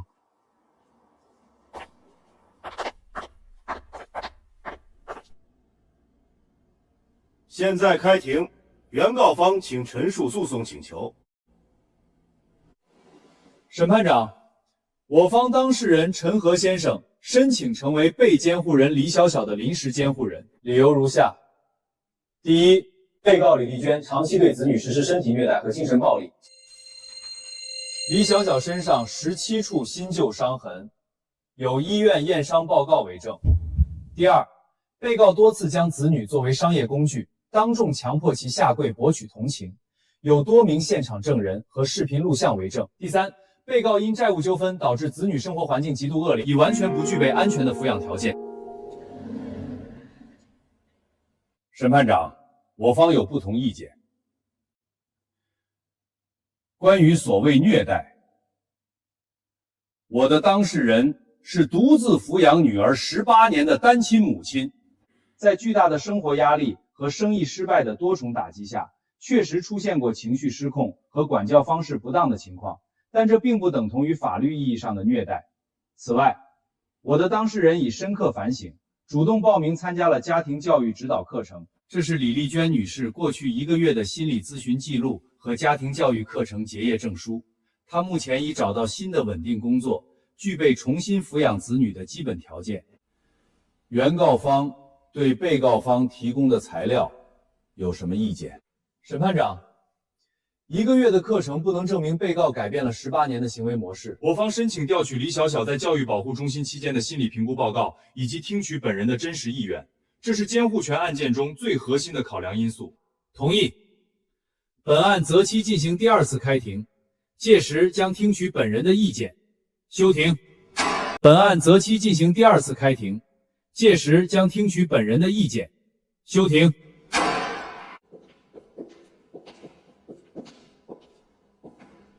陈和，你以为请了律师就能抢走我女儿？我告诉你，只要我活着一天，潇潇就永远姓李。李丽娟，你在法庭上演得不错，心理咨询记录、教育证书，还有那一身行头，都是周浩辰帮你准备的吧？你别管我的律师是谁请的，法庭上讲证据。你可以骗法官一时，但你骗不了潇潇。那孩子心里比谁都清楚，你是什么样的母亲。等到第2次开庭，他自己开口说话的那一天，你准备好了吗？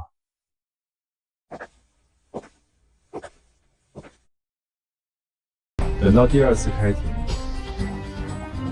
他自己开口说话的那一天，你准备好了吗？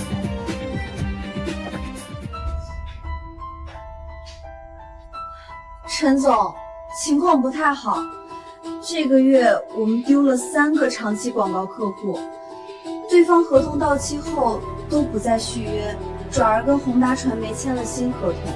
不只是客户流失，我们跟几家新客户的谈判也遇阻。对方一开始很积极，后来突然冷淡，还放出风说我们内部管理混乱，核心人员不稳定。周浩辰在散布谣言，他一边挖我们的人，一边让市场觉得盛世传媒要垮。还有一件事儿，赵明远昨天深夜加班到凌晨2点，保安看到他打印大量文件，我让技术部查了他的电脑记录，他访问了城市宣传片竞标项目的共享文件夹。他看到的是哪一套方案？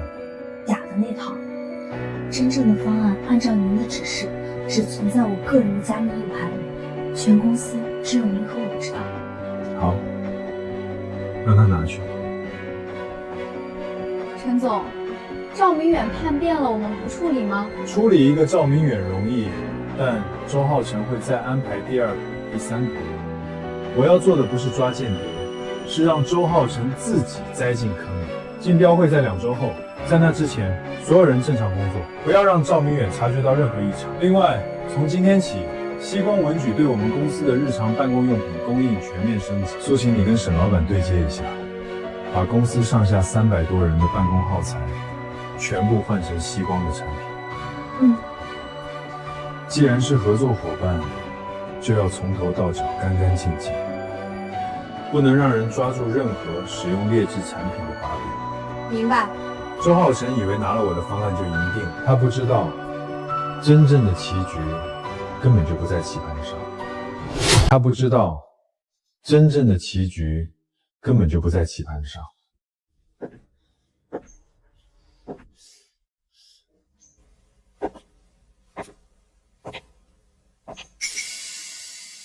陈总，我正想找您汇报，那个城市宣传片的竞标方案我研究了一下，觉得有几个地方可以优化。赵总监，那个项目张总监在负责，你不需要操心。倒是你手头的那个化妆品品牌的广告提案，下周就要提交了，准备的怎么样了？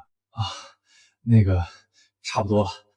赵总监，你在盛世待了6年，是公司的老人了。我一直觉得你的能力被低估了。等这一轮竞标结束，我们坐下来好好聊聊你的职业规划，怎么样？好，谢谢陈总。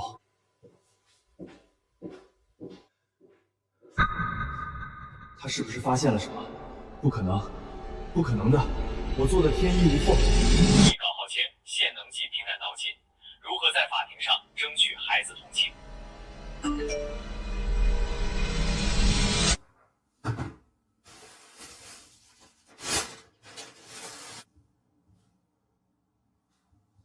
小小，妈妈这次是真的需要你帮忙，你只要在法庭上说一句话，一句就够了，说你想跟妈妈回家，一句话而已。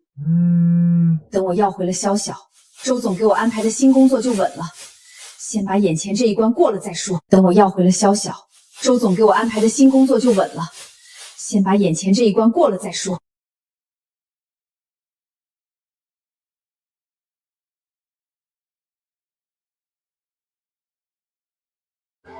小小姐姐，你画的是谁啊？这个是陈叔叔，这个是沈姐姐。小小，沈姐姐来看你了。你看这是什么？全国美术出版社出的最新的教材，里面收录了目前艺术界最新的绘画技巧，快看看，喜不喜欢？沈姐姐，下周法院的人要来问我问题，他们会让我回到妈妈那里吗？小小，你听姐姐说，法庭上法官叔叔只想听到你内心真正的想法，你不需要讨好任何人，也不需要害怕任何人，你想说什么就大胆说出来，不管结果怎样，陈叔叔和沈姐姐都会保护你。沈姐姐，我想画一幅画送给陈叔叔。好啊，你想画什么？画一个家，一个不会有人打我、骂我、撕掉我画的家。画一个家，一个不会有人打我、骂我、撕掉我画的家。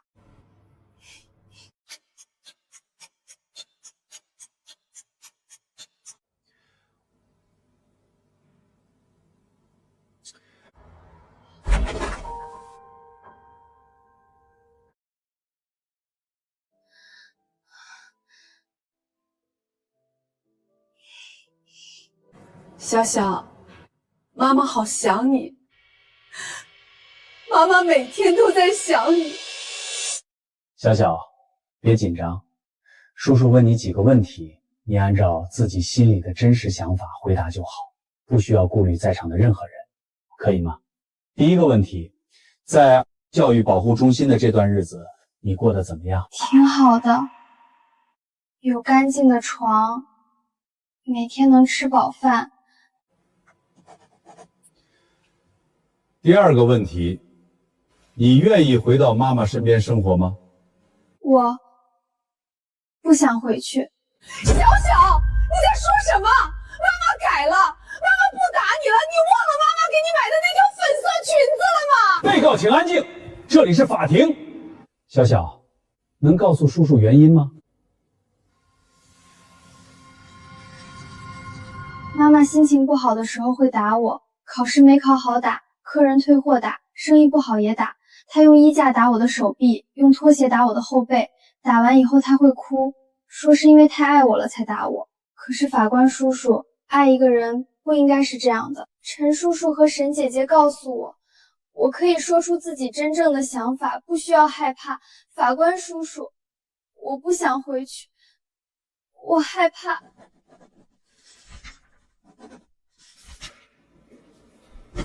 本庭已充分听取了本人的意见，结合之前的证据和评估报告，将在7个工作日内作出裁定。休庭。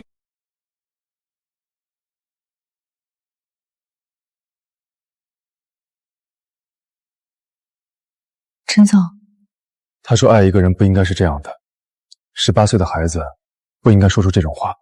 是啊，但他说出来了，就说明他已经不想再忍了。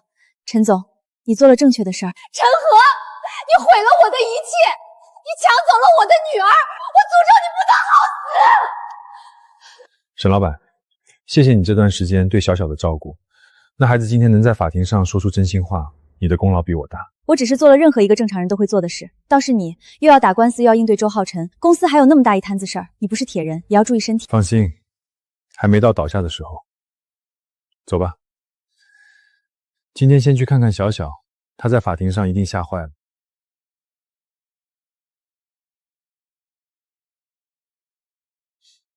沈姐姐，我好害怕，我说了不想回去，妈妈会不会更恨我？不会的，你做了最勇敢的事儿，不管发生什么，姐姐和陈叔叔都在你身边，永远不会丢下你。小小，叔叔答应过你的话还记得吗？再也不会有人伤害你了。你今天很勇敢，叔叔为你骄傲。陈叔叔，这幅画是给你的。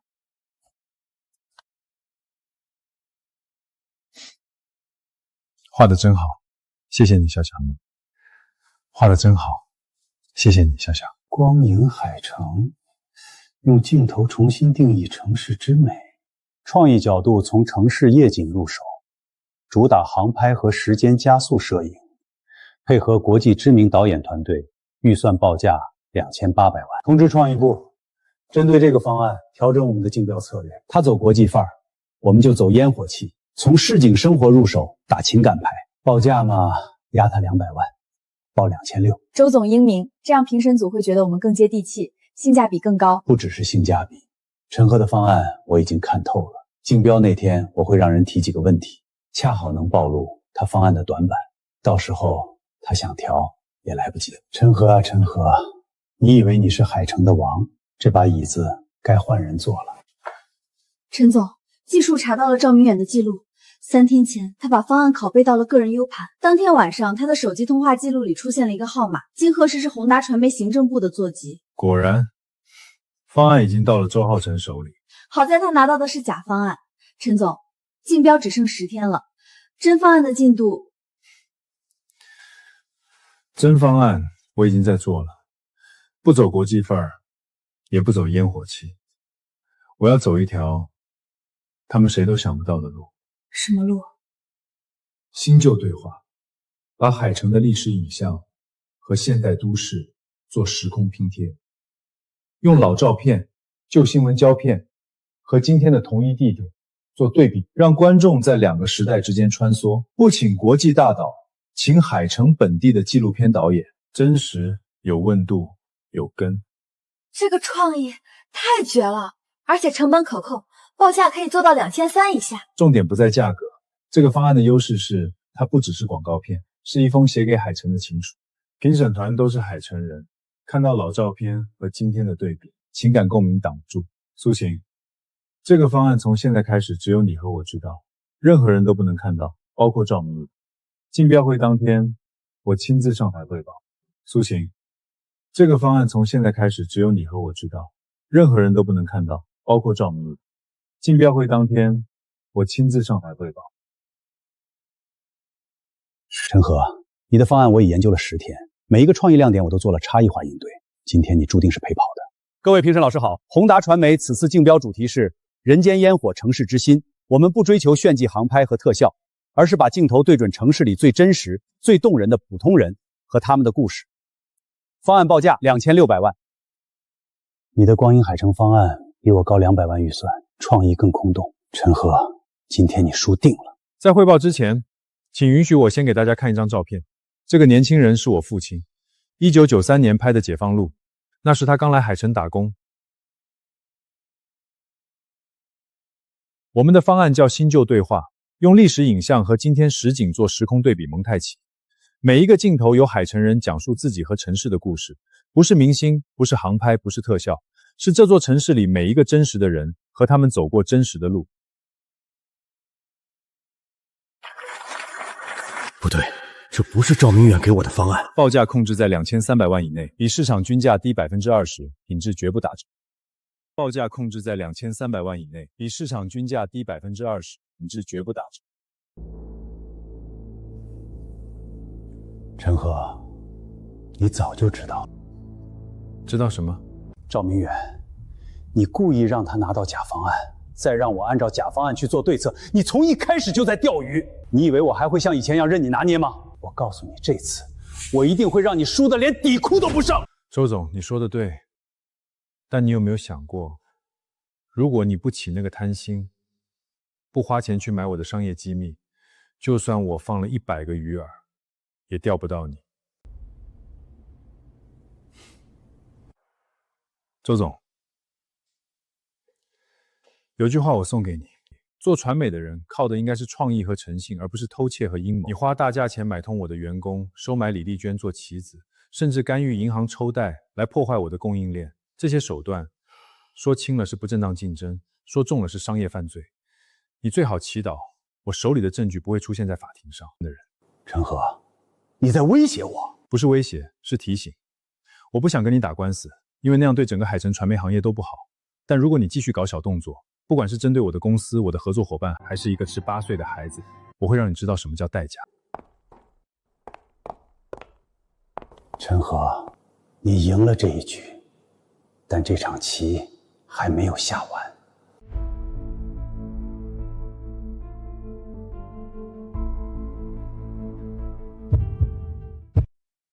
赵明远，50万，你在盛世干了6年，年薪加奖金，6年总共拿了300多万，结果你用6年的信任换了50万的背叛，值吗？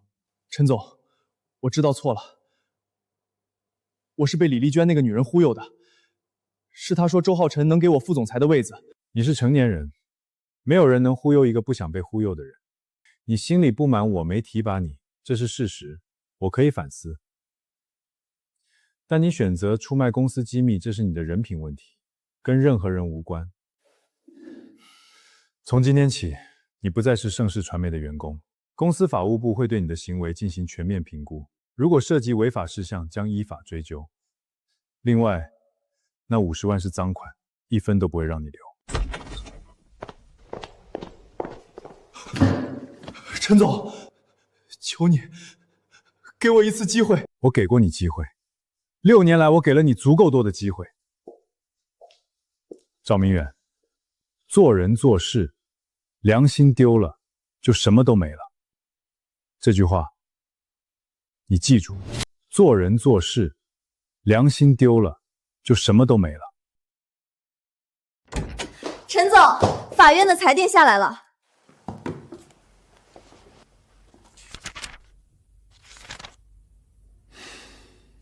法院裁定，鉴于李丽娟存在严重的家庭暴力行为，且成年人本人明确表示不愿与被告共同生活，法院判决临时中断李丽娟的监护权，并同意由陈和先生担任李小小的临时监护人，期限1年，到期后根据实际情况再行评估。很好，苏晴，帮我做几件事。第一，在我家附近租一套2居室的公寓，给小小布置一间属于他自己的房间，墙壁刷成天蓝色，他喜欢天蓝色。第二，联系附近最好的大学，办理转学手续。第三，约沈老板吃个饭。小小搬出来的第1天，应该有人陪他。陈总，您这是在约会吗？工作安排。明白明白，工作安排。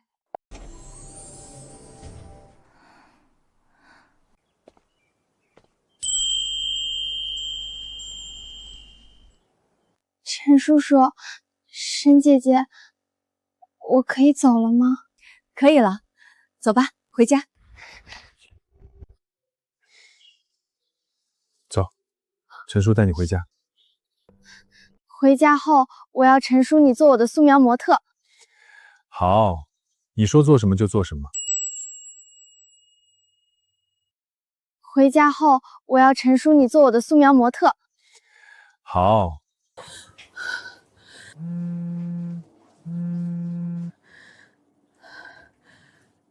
周总，法院判了，监护权被中电了，笑笑被陈和接走了。我知道了，竞标项目盛世传媒拿下，赵明远给你的东西是假的。假的？不可能！赵明远说那是公司服务器原版方案。你被陈和耍了，你的利用价值到此为止。你不能这样！你答应帮我夺回小小，重做事业。合作讲价值，你已无用，欠款连本带利60万，1月内还清，否则催收不留情。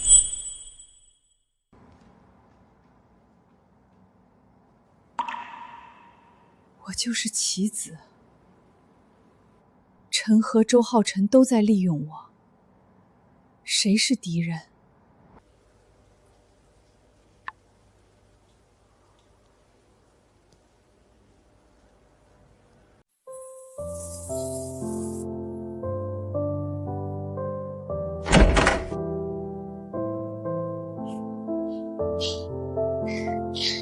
陈叔叔，你回来啦！沈姐姐做了红烧排骨，超级香。沈姐姐做的，那肯定好吃。陈总，别看我是做生意的，厨艺可不比专业大厨差。来来来，先洗手，开饭。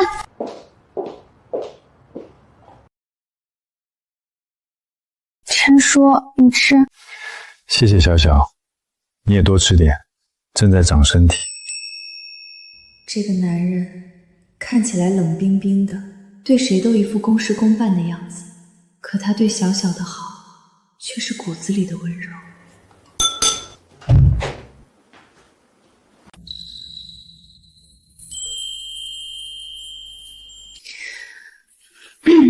陈总，有件事儿我想跟你说。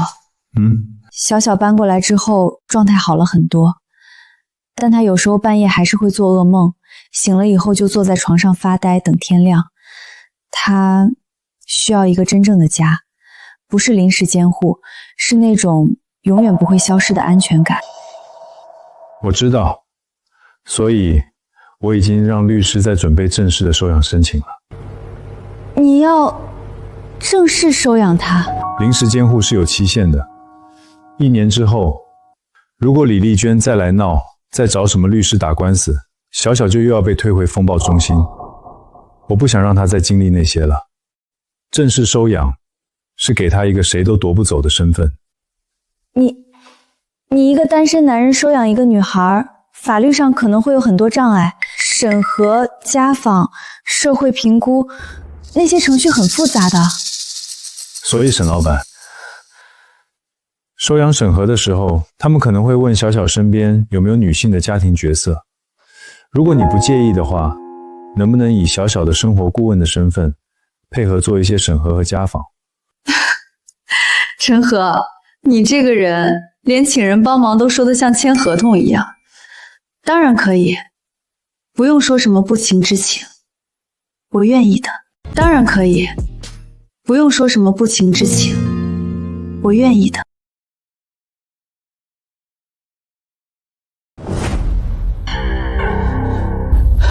小小，妈妈只是想看看你。李丽娟，法院裁定你不具备探视资格，你出现在这里已经违反了保护令的规定。我不是来闹事的，陈和，求求你听我说一句，我是来给你报信儿的。周浩辰他没有放弃，竞标的事情他输了一局，恨你恨到了骨头里。他现在正在查你个人的背景，你父亲当年的事儿，他说只要找到你的黑料，就能彻底毁了你和盛世传媒的声誉。你为什么要告诉我这些？因为周浩辰把我也甩了。竞标失败以后，他直接翻了脸，逼我还钱60万。我已经欠了老刘30万了，加起来快100万。我什么都没有了，陈和，什么都没有了。我不指望你原谅我，也不指望你帮我，我就是想在彻底完蛋之前做一件不那么混蛋的事儿。你小心周浩辰，他比我狠10000倍。谢谢你的消息，但李丽娟，你以后不要再出现在小小面前了。你做的那些事，伤害已经造成了，不是一句报信就能弥补的。小小，妈妈对不起你。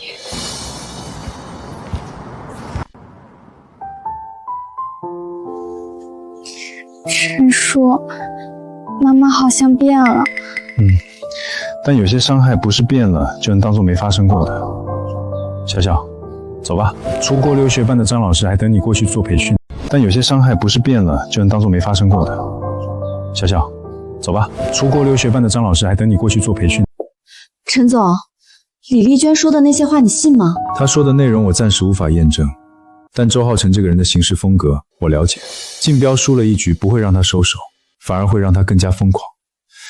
查我个人背景这件事，我父亲当年在海城从零开始打拼，白手起家做建筑工人，后来攒钱开了一家小印刷厂，就是盛世传媒的前身。他一辈子老实本分，从来没做过任何违法的事。但他去世的早，很多事情的记录不完整。如果周浩辰想在这些陈年旧账里做文章，编造什么黑料的话，那我们怎么办？主动出击。与其等他编造谣言来攻击我，不如我先把父亲的故事告诉公众。苏晴，安排一个专访，不是商业报道，而是一个关于盛世传媒起源的人物故事，把我父亲怎么从一个建筑工人变成印刷厂老板，又怎么把印刷厂一步步发展传媒公司的历程，原原本本的讲出来，光明正大，坦坦荡荡，让周浩辰想造谣都无处触手。明白，这就是最好的危机公关，先发制人，用真相堵住谣言的嘴。还有一件事，查一查周浩辰本人的底，他这么热衷于搞阴谋，我不信他自己的屁股是干净的。周总，陈赫父亲的资料查完了，老爷子一辈子清清白白，连张罚单都没有。他的印刷厂从开业到转型，所有手续都是合法合规的，就没有任何可以利用的东西。倒是有一条，20年前印刷厂转型的时候，跟一个合伙人发生过股权纠纷，那个合伙人后来移民了，官司不了了之。但这件事的档案还在工商局存着，如果拿出来添油加醋的炒作一番，股权纠纷，好，这个可以做文章。你去把那个合伙人找到，不管他在哪个国家，把人找回来。周总，这事儿如果被发现是你在背后操纵的，找不到我头上，你做你的，钱不是问题。是。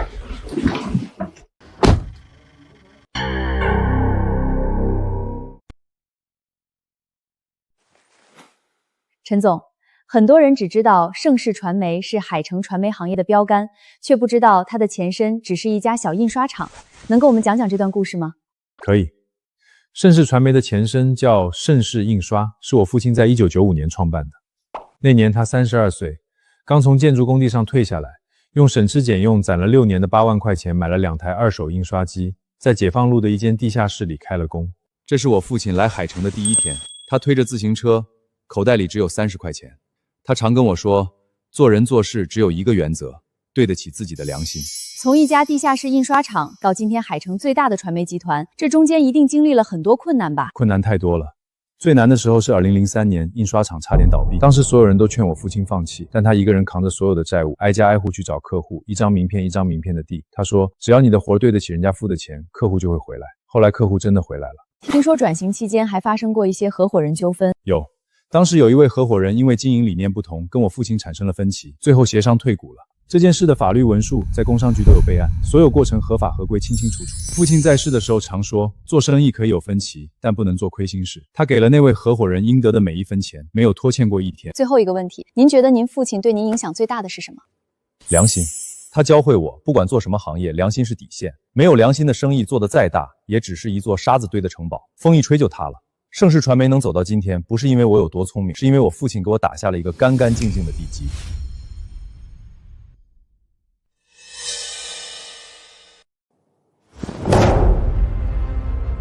周总，陈赫这个专访，等于是把他的家底全部摊在阳光下了。现在如果我们再拿股权纠纷的事儿做文章，不但没人信，反而会显得我们是在故意抹黑。他怎么知道我要查他父亲的事儿？是谁走漏了风声？会不会是李丽娟？那个蠢货，吃里扒外。那个蠢货，吃里扒外。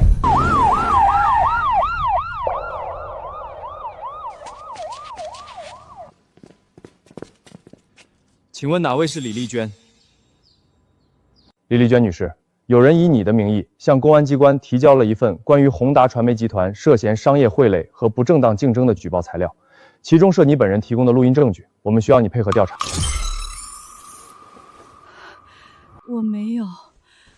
我没有举报过。举报材料是通过你的前律师赵振国转交的，他声明是受你的委托。李女士，请跟我们走一趟。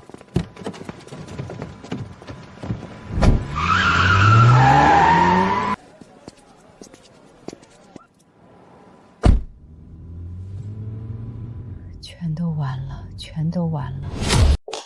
陈总，大小消息，公安机关正式对宏达传媒集团启动了商业贿赂和不正当竞争的调查，周浩辰已经被限制出境了。陈总，你好像一点都不意外。因为我知道迟早会有这一天。周浩辰这些年在海城传媒圈的手段，不光是对付我一个人，他挖过多少公司的人，用过多少见不得光的手段拿项目，跟多少甲方有过利益输送，行业里都有人看在眼里。他只是太自信了，觉得没人敢动他。据说关键证据是李丽娟提供的录音，周浩辰指使他行贿赵明远，干预银行抽贷，以及策划针对我们的商业间谍活动，全都录了音。李丽娟录了音？是的，据说他跟周浩辰合作的时候就偷偷录了好几段通话。不过这些录音不是他主动提交的，是赵振国律师带他提交的。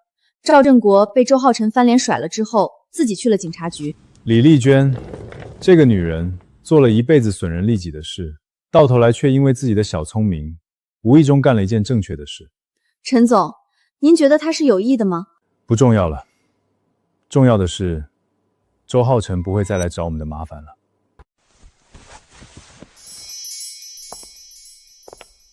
苏晴，把公司上个季度流失的那几个客户重新联系一遍。周浩辰出事了，那些被他用不正当手段抢走的客户，很快就会重新考虑合作对象。还有，给王厂长打个电话，告诉他好消息，他的工厂不用再担心被人暗中使棒子了。明白。李丽娟，你提供的通话录音我们已经做过技术鉴定，确认是真实有效。周浩辰指使你行贿盛世传媒员工，干预银行信贷等行为已经查实。作为证人，你的配合态度对后续量刑会有影响。我知道了。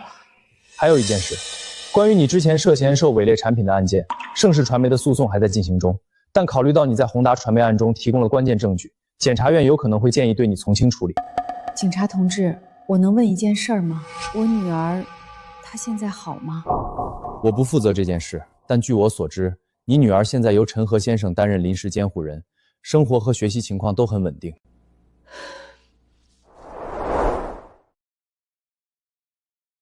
陈和，我刚从律师那边出来，收养申请的材料已经全部提交了。律师说，社周会在下周安排第一次家访。小小拿到表扬信。真的？那太好了。陈和，还有件事儿，李丽娟那边，我听说她在派出所配合调查，态度挺积极的。虽然她做了那么多错事，但最后那些录音确实帮了大忙。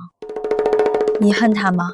说不上恨，他伤害了小小，这是我无法原谅的。但他也是被自己的贪婪和恐惧一步步推到了绝路上。有些人不是天生坏的，只是把自己弄丢了之后，就再也找不回来了。你真的是个很善良的人。不是善良，是因为我父亲教过我，不要用别人的错误来毁掉自己的心。好了，别在路边坐着了。小小说想吃你做的番茄炒蛋，赶紧来吧。好，马上到。好，马上到。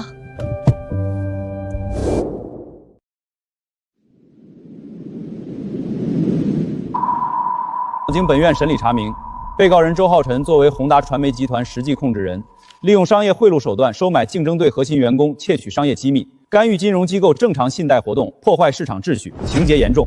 根据相关法律规定，判处被告人周浩辰有期徒刑4年，并处罚金人民币500万元。宏达传媒集团处以行政罚款1000万元，吊销部分经营资质。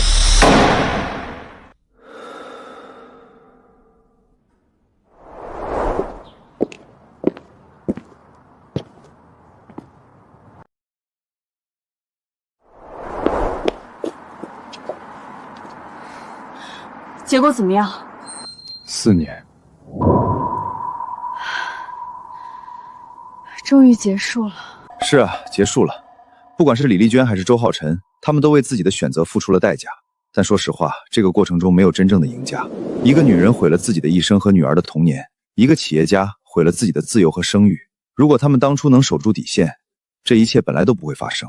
所以你才一直在守底线，对吗？不管别人怎么对你，你做的每一件事都干干净净、堂堂正正。陈和，这是你最让人敬佩的地方。沈老板，你今天怎么这么会说话？我平时不会说话吗？沈芳菲，谢谢你，谢我什么？谢谢你让我相信，做好人不是傻。不客气。但以后你要是再叫我沈老板，我就不帮你做番茄炒蛋了。我就不帮你做番茄炒蛋了。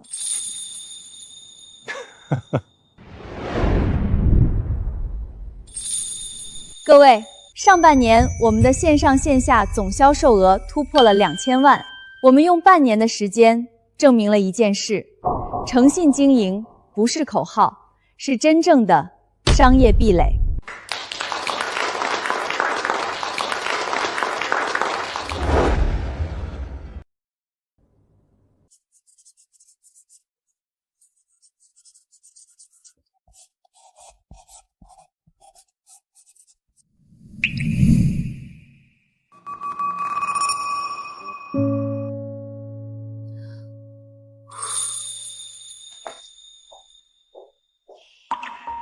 陈叔，我马上要出国了，这幅画送给你和沈姐姐。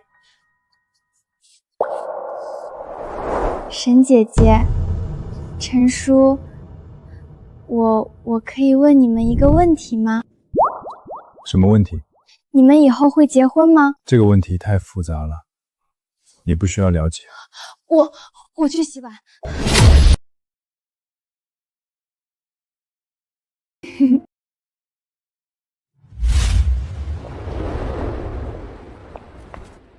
那个文具盒好漂亮，哎，不对，上面印着的那只小猫不是我在家里随手画的吗？是你陈叔觉得可爱，于是让各大厂家都在文具盒上印了这只小猫。陈叔啊，这版权费还得结算一下，一会儿我们去吃烤鸭，这一单就由陈叔请了。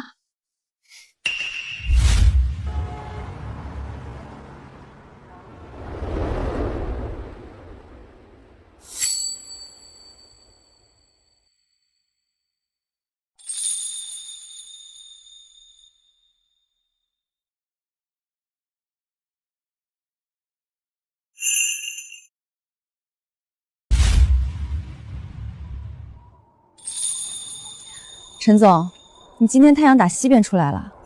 风太大了，沈芳菲，法院批准了收养申请。从法律上来说，小小现在正式是我的女儿了。真的？太好了！小肖知道吗？还不知道，我想今天晚上告诉他。但是在告诉他之前，有一件事我想先告诉你。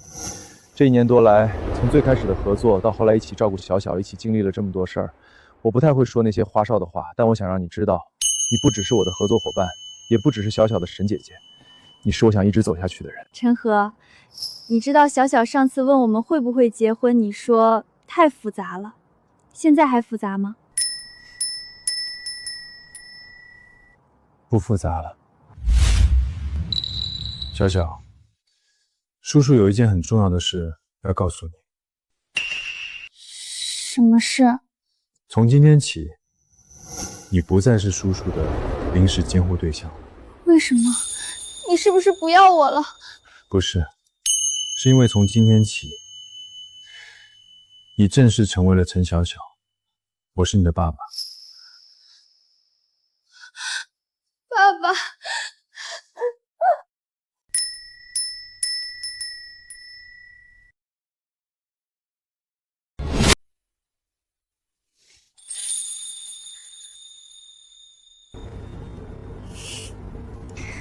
妈，你今天真美。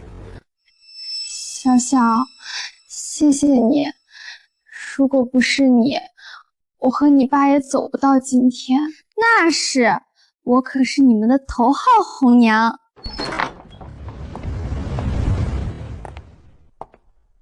沈总，不，老板娘，这是陈总特意让我去取的婚戒。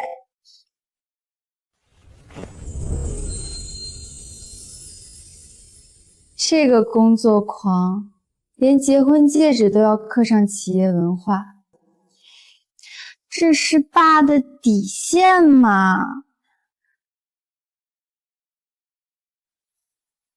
妈，时间快到了，我们准备出场。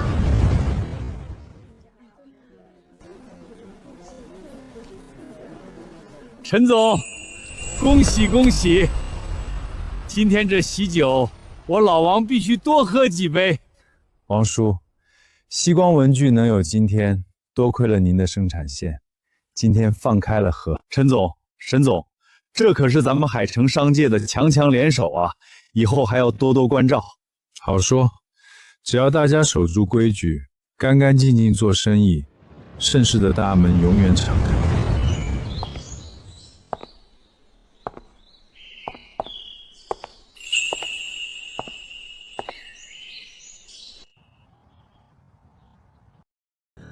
报应，这都是我的报应。我把亲生女儿当摇钱树，当出气筒，最后把她推给了别人。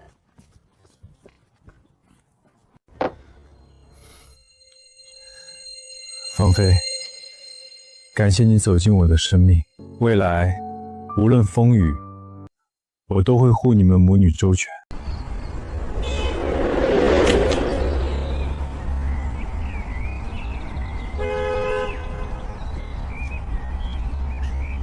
国外的冬天冷，这几件羊绒衫必须带上，还有胃药、感冒药，我都给你分装好了，贴了标签。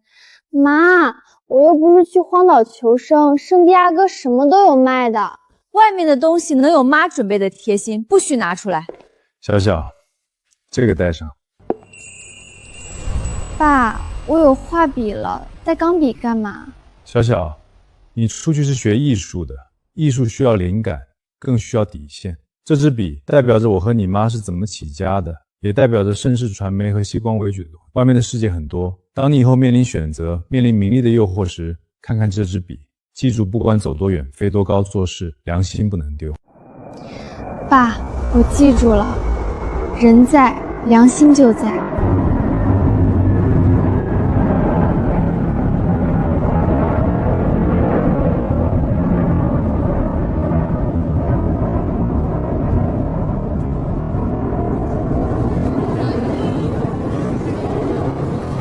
到了报平安，按时吃饭，别熬夜画画。知道啦，妈，你跟我爸在家好好的，别总是为了公司的事加班。爸，谢谢你，谢谢你给了我一个家，给了我新的人生。去吧，去画你心里最美的世界。天塌下来，爸给你顶着。